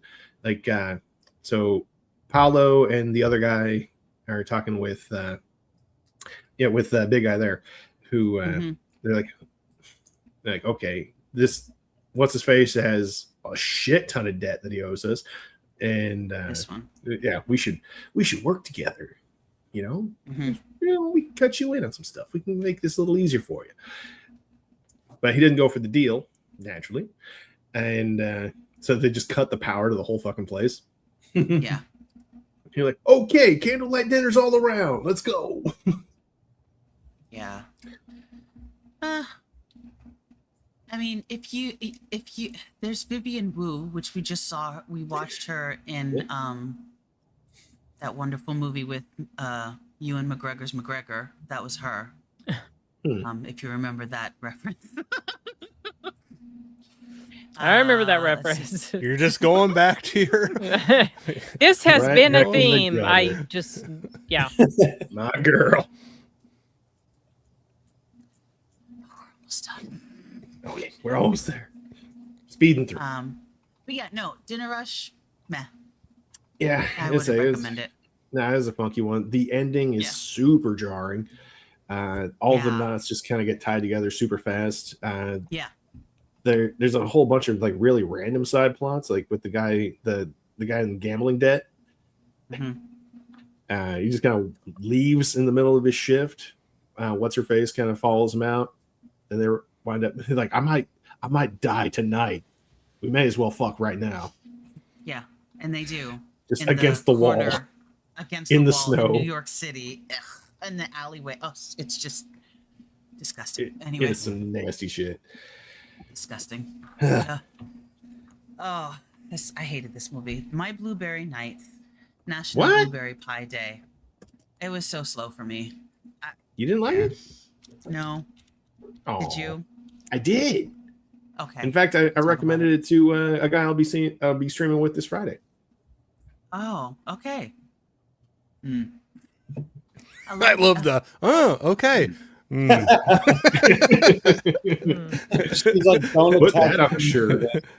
How do I tell you without telling you? Maybe I also need to start a journal when I'm watching these, because I just remember not liking it, and it was just so slow. It was slow to me. Just watching her go through her journey.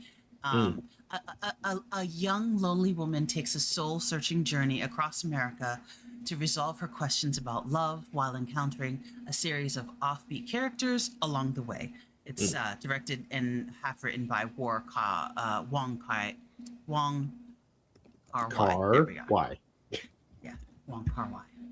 There you go. Nora Jones. Yeah, deleted. Jude Law. He did. Yeah. Deleted. Yeah. She said he directed that. Yeah, he did. Nora Jones plays the lost soul. Jude Law plays diner owner. Natalie Portman plays Nora Jones, like the singer? Yes, the singer. Oh, really? Is she the main character? Sorry, I was just like, is the same one? Is she the main character? Yes. Oh. I absolutely love her voice. I'll tell you what, I got a couple albums of hers, but she's got. Anyway, sorry, well, that's kind of cool. I didn't realize she was acting. Yeah. Look David at her Straderin's go. in this. Rachel Weisz is in this. You know, their storyline moved me a bit. Brock, go ahead. Oh, I just thought it was a really cute little story. As I said earlier, like there are some folks that you can really have those like honest, intimate conversations with, and like that's the kind of random relationship she forms with Jude Law's character, and it's something I found really endearing. Like it's not, romantic or sultry or whatever. It's just honest, and there's no judgments between the two of them at all. And I thought it was fucking great, and especially like when you have that guy or that character person in your life that you can always come back to at any time and just hit it off like nothing's changed. It's a rare thing, and yeah. Cinematic value of it was I did like how it started and ended. Like I said, Rachel Weisz and David Straderin's characters were great. God, so young. Yeah, God, yeah, that little subplot, fucking hell. Yeah, that was a tough one. Yeah. Oh, Brawler's here. Hi. Is oh my he? God, where was this thing? I just saw his thing. Hello. Yeah. What's up, dude? Thank you. What's up? What's up? Oh my gosh. I am that age. That is my error. What's going on, Bob?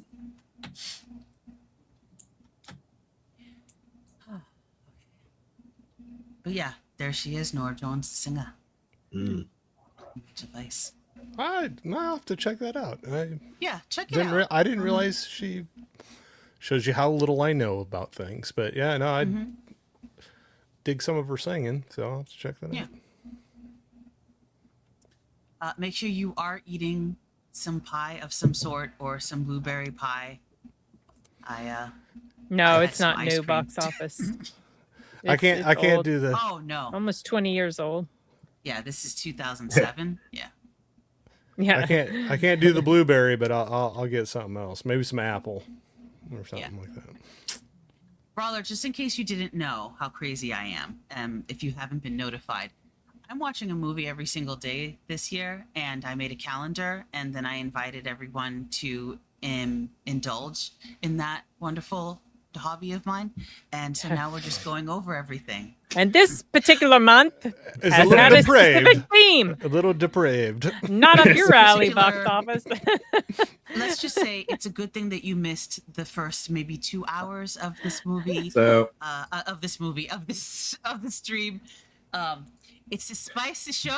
You want to share my? It's a spicy show. You want to share my screen again, real quick, to show them how bad it was? This is how much I've been scolded.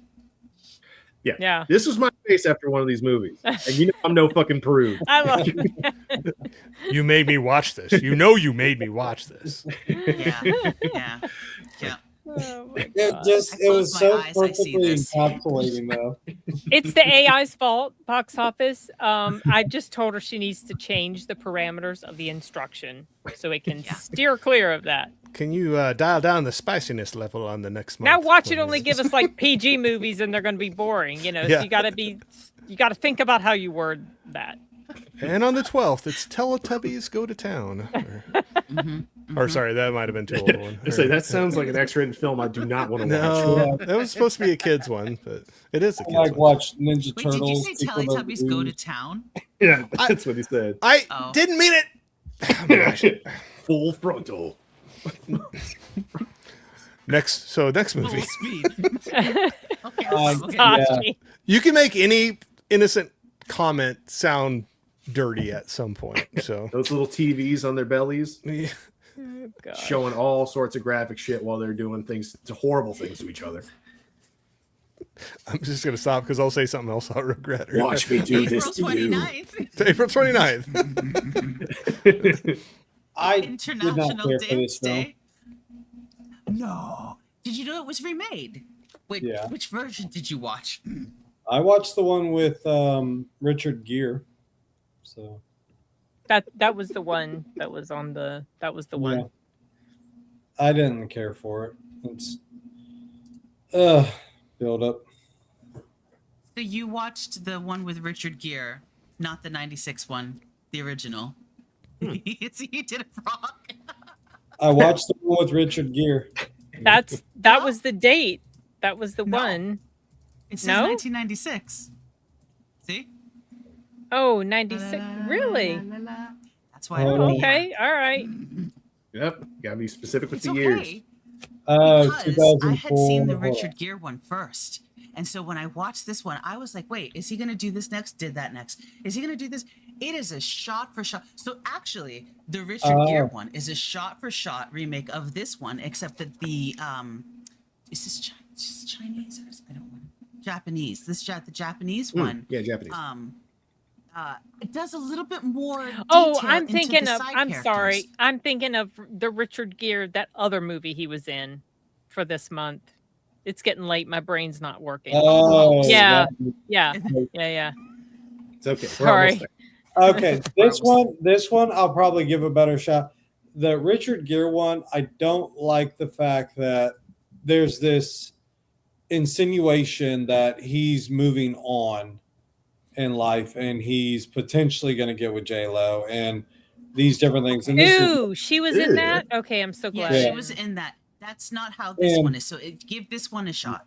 As far Okay, as yeah, that. I was actually wanting to see it, but when I looked, now I'm doubting myself. But when I looked, I didn't see where I could watch it. But now I'm seeing the thing up this there. one I'll give a shot. Mhm. But is that it's for the rent or is it free? See, that's the thing. Sometimes it's for rent or purchase, and not really to watch it for free. Yeah. But yeah, Most of the I time, if definitely it's was for rent- interested in this. What's it called again? Mhm. Shall we? Shall we dance? Japanese. Shall we We dance? I was Dance. going to look. 1996. You see, Sashi, Well, I I'll- try to do you justice. I try to do you justice. He by was making you- complaining about no Asian movies yet earlier tonight. I know. We got Oh, one. crap. 1 second. What? Yeah, Sashi, damn you right. need your It's my input from 3-hour Rachel mark. on her next month. Ask the chat GPT to make sure to throw in some Asian films. Yeah. Sashi has actually a fairly good amount. Some Asian films. And Sashi made mention he's like, I love Westerns more than Rachel. If you love Westerns and Asian films, Sashi, I can't remember if we've talked about this, but do you love and The Good, the Bad, the Weird? Because that is a fun one. That is Guess what? so fun. Guess what? I own it, but I haven't watched it yet. Of course not. I can see it right over there. It's right there. Oh, you should watch it. It's good. It's I good. can grab it. It's a nice Hey, Drew. Arrow box set, but no, What I've if not watched it what yet. if he gets lost on the way to the DVD player? It's just too much of a risk, you know? Yeah, like It's still wrapped, actually. Too, so. this one. The ending for this one is not as good as the ending for the original. So stay away from this one. Stay Yeah. away from J Lo. The 2004. Oh, I try as much It's as I can. sucked. Trust me. Yeah. It's, I was just like, this is such a bad payoff for me having had to sit through this. Yeah. Trying to figure out what Hey, I The View disappointed. with Drew. How you doing? Oh, nice. I like it. I All like that right. profile photo. The Logan, is it? You with Drew. I haven't seen you in forever. I'm so sorry. I got to get to his channel. And last but not least, Hmm. April 30th, National Raisin Day, Blue Valentine with Ryan Gosling. Whoops, I almost said Ryan Gosling. There we go. I And love the Michelle fact that Williams. he actually does play. He does play guitar. He does play instruments, and him and Michelle Williams do an amazing job with the film. They do. And on that note, I read some of the trivia. The director asked them to keep, when that scene happened, they asked them to keep their secret talents secret from each other so that they would actually truly be surprised. So Michelle Williams, she can really tap dance and he can really play ukulele. Yeah. I think. Yeah. So a couple sounds like a cannot Gosling halt the instrument. downward spiral of their marriage. So it's basically how they met, fall in love, fall out of love, and you watch it. So it's a heartwarming story that you can. It's delightfully heartwarming. Tentacles all around. Oh gosh. Here we're back at it. Okay. I didn't say it. My brain. Put the photo up. No, I'm just kidding. Sorry. So don't let my name fool you. I'm not that big of a perv. Who else has seen this? I've never actually seen it before. Oh, okay. You saw Enigma. What'd you think? Oh yeah, My Blue Valentine. I actually, I want to say possibly I sought it out or whatnot. It's how do you the filming choice is pretty good because it's almost as if it's a person who is documenting this relationship, with, again, and they're not talking to the camera or anything, but it's a very live and raw type. There's very little extra post production to it. It looks like it's just directly from the camera. And so, it was really, really good stuff. Excellent cinematography just from these shots. Yeah, it really is good cinematography. But where is it? Just like Deleted said here, I skipped Blue Valentine because all the critics harped on it being super depressing. Same. It was super depressing. I mean, I'm not gonna lie to you. This movie was. Yeah. Yeah. It's very real. It hits with a lot of realism to how life works. And I mean, I get it. I have a shirt that says a movie a day keeps reality away. Reality is depressing enough, so I typically steer away from really. You're not wrong. I know. Yeah. I've seen the news. So one I have seen, and also going down a depressing route. Every time I see the cover for this movie, I always think of Drugstore Cowboy. Or no, what? Drugstore Cowboy. Yeah. Drugstore Cowboy. Oh. Matt Dillon. Have you ever seen that one? Asian. If you want another pick-me-up movie, watch that one. But when I saw the cover of this one, it was making me think of that. Not quite Asian difficulty. It's almost Asian. So I'm telling you, what was it? He had said something about how they knuckle under. They knuckle under somehow because of just how their culture is. We knuckle under and bear through it. It was really funny. He has a very funny way of putting things. Oh yeah. I'm supposed to be hunting down his brother here, but I know, no luck yet, and it's been years. No, I gotta just randomly start talking to Asian people out there. Do you Uber? Yeah. You look like a friend. He's bald. The cops are going to start getting calls. Hey, there's this weird dude that keeps harassing Asian people about their profession. talking about. I know it's not brothers. I know it's not identical, but it just made me think. It does give off the same vibe. It just kind of made me think of it. Yeah. Made me think of the cover to The Bodyguard. Oh, yeah. Okay. I haven't seen that one in a long time. Costner and Whitney Houston. Yep. And here we go. Yep. But yeah, maybe Costner and Whitney Houston in this, they were really good in this. Oh man, well, I'd love the background story on this one.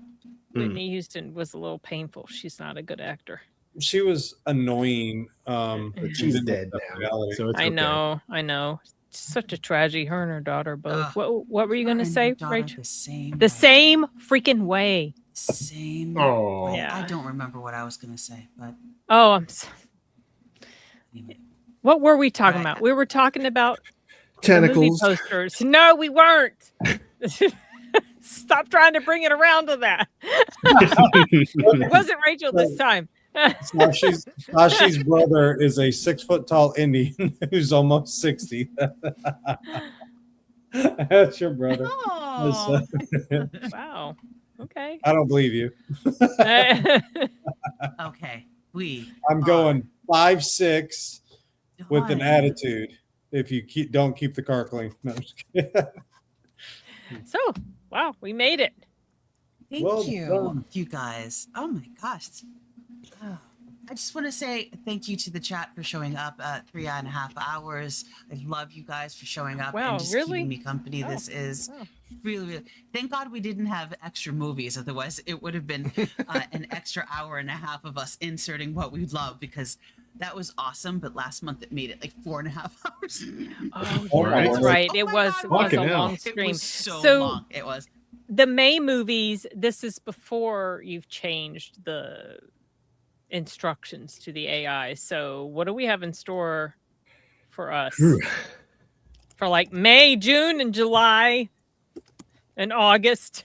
Oh God, we haven't even got to the gay month. Okay. she's like, for Pride Month. No, I'm just kidding. I highly doubt that there's Brokeback anything Mountain. That I can remember.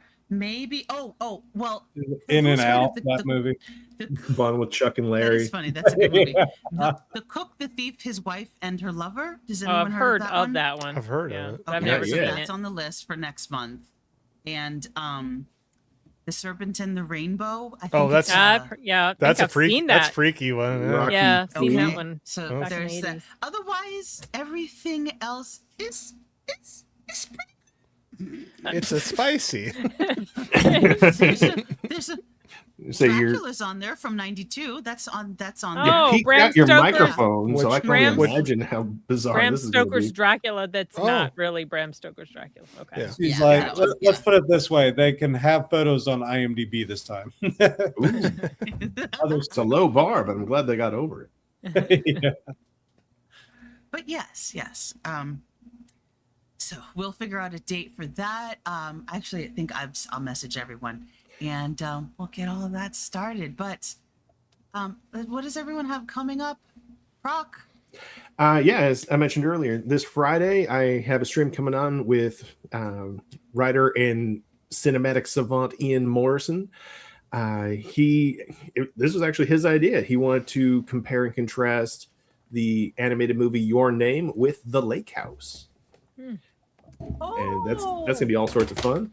And then this Sunday, I'll be bringing back the Uninspired Reviewer to. We'll be discussing the more recent Pinocchio Unstrung movie and breaking down his favorite horror movie, Scooby Doo.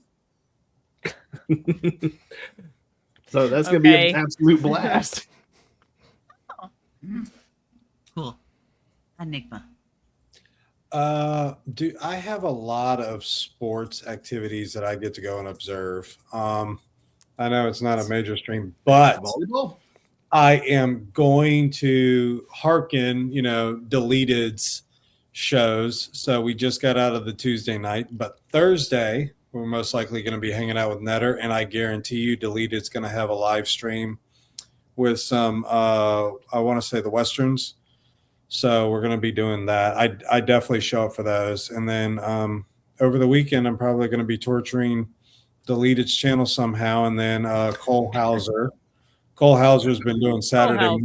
Good dude. So I love him. And then, torturing any of you guys in the chats so I can support. That's it for the moment. Well, we appreciate the torture, Enigma. Yep. Yes. Sin. So Friday I'm going to be on Corey's channel. We're going to be talking about disaster movies. Yeah. So I think that's the actual. I got a review coming out for Tony on Friday and something else on Sunday, but I'm not sure yet what Sundays is going to be. And Corey, you have anyone on Friday? No, nobody that I really want to mention. No one important. Okay. No. Oh, no reaction. Come on, Sin. Don't even give me a angry scowl. I just kind of you just kind of like, I'm over it, Corey. Yeah. I'm It's over like it. it's late and Yeah. my energy level is down. 3 hours ago, I would have given you what Yeah, for. probably. But... It was much more Spicy lively sin back is out then. of spice. yeah. Not so spicy sin right now, but no, yeah. So Friday, but Friday, yeah, I've been doing my lunch break cinema, just kind of hanging out, talking about some things watching coming up, and just random hang out with people if they want to come out to the chat. So we got that going on, and then later that night, like Sin said, we got Sin, we got Ashley, we got Anthony. We're gonna be talking, disaster and or weather movies. Like whatever. We'll talk about whatever. We go off the rails pretty quickly, so we might just end up talking about something completely random. Yeah, it tends to happen. You also do your early morning X-rated shows. Teletubby movies. Yeah. My X-rated Teletubby movies I'm coming up with. Yep, we're gonna get those going. But I started this past Monday. I'm gonna give it a little run and see what it goes. But I did a first cup cinema where it's a little early. My voice wasn't quite all there when I started it, but it got stronger as it went on. But 6:30 a.m. Central Standard Time. I was jumping on there for an hour before I went to work and had a good turnout for it for the first one. So I figured I'm just going to try to throw some stuff out there, try some different things, some different times. Maybe some people can make certain ones and other people can't, it's okay. Some UK friends were jumping in there. It was a lot easier for them than 1 a.m. for them, like with something like this or for tonight or whatever time it would be. Well, it'd be even later than that now. But are they all waking up now? Is it 7 or is it 6 or 6 hours from me, I think. So I think they're 5 hours ahead of Eastern, so it's they're middle about of the night for them still. It's probably like four. It's probably 4:15 in the morning there. So so I had some of them. So that was cool. I was like, hey, that's good. And they're like, hey, I can finally not be half asleep and watch your stream. So I was like, oh, that's cool. So I'm going to try that out for a little bit. I'm going to do a little test run. I figure 4 to 6 of them. And I figured that might give me a little temperature check of whether that's something I'm going to continue or not. But so the next few Mondays going to be doing that. And then also Monday evening, got 24 Joe Martinez and Movies with Ryan coming on my and Jess too coming on my channel. We're gonna be doing a spins and pickups. So it's kind of the music stream. So we're gonna be talking about some of the cover art on albums that stood out to us that caught our eyes. So we're gonna be talking about that a little bit. Cool. There's other things, but I've talked too much, so I'm gonna stop right there. Oh, you're fine. That's awesome. I'm so glad that you got all this stuff going on. That's exciting. Yes, especially the music cover stuff. I mean. Most people are forgetting that it is Wilkie's movies and music. Well, I don't always do a ton of the music stuff. I always got that was the inside joke for a while. I had a couple things that people always made fun of or kind of teased me with, which I love. I mean, if you can't laugh at yourself, what can you laugh at, right? Of course. One was Wilkie's movies and music, but you don't talk about music. That was for a little while because I definitely lean into movies more. And then I own it, but I haven't watched it yet, and a few different ones like that. But no, it's a lot of fun to dig into that, and I know I'm probably not focused enough to. I don't know. Whatever. I'm having fun with it. Don't put yourself down. So, you're fine. Yeah. No, I'm not putting myself down, but it's just like one of those things where people are like, you got to focus more if you want to. I'm like, I just want to have fun with it. Just have fun. It's not a job. It's not a job.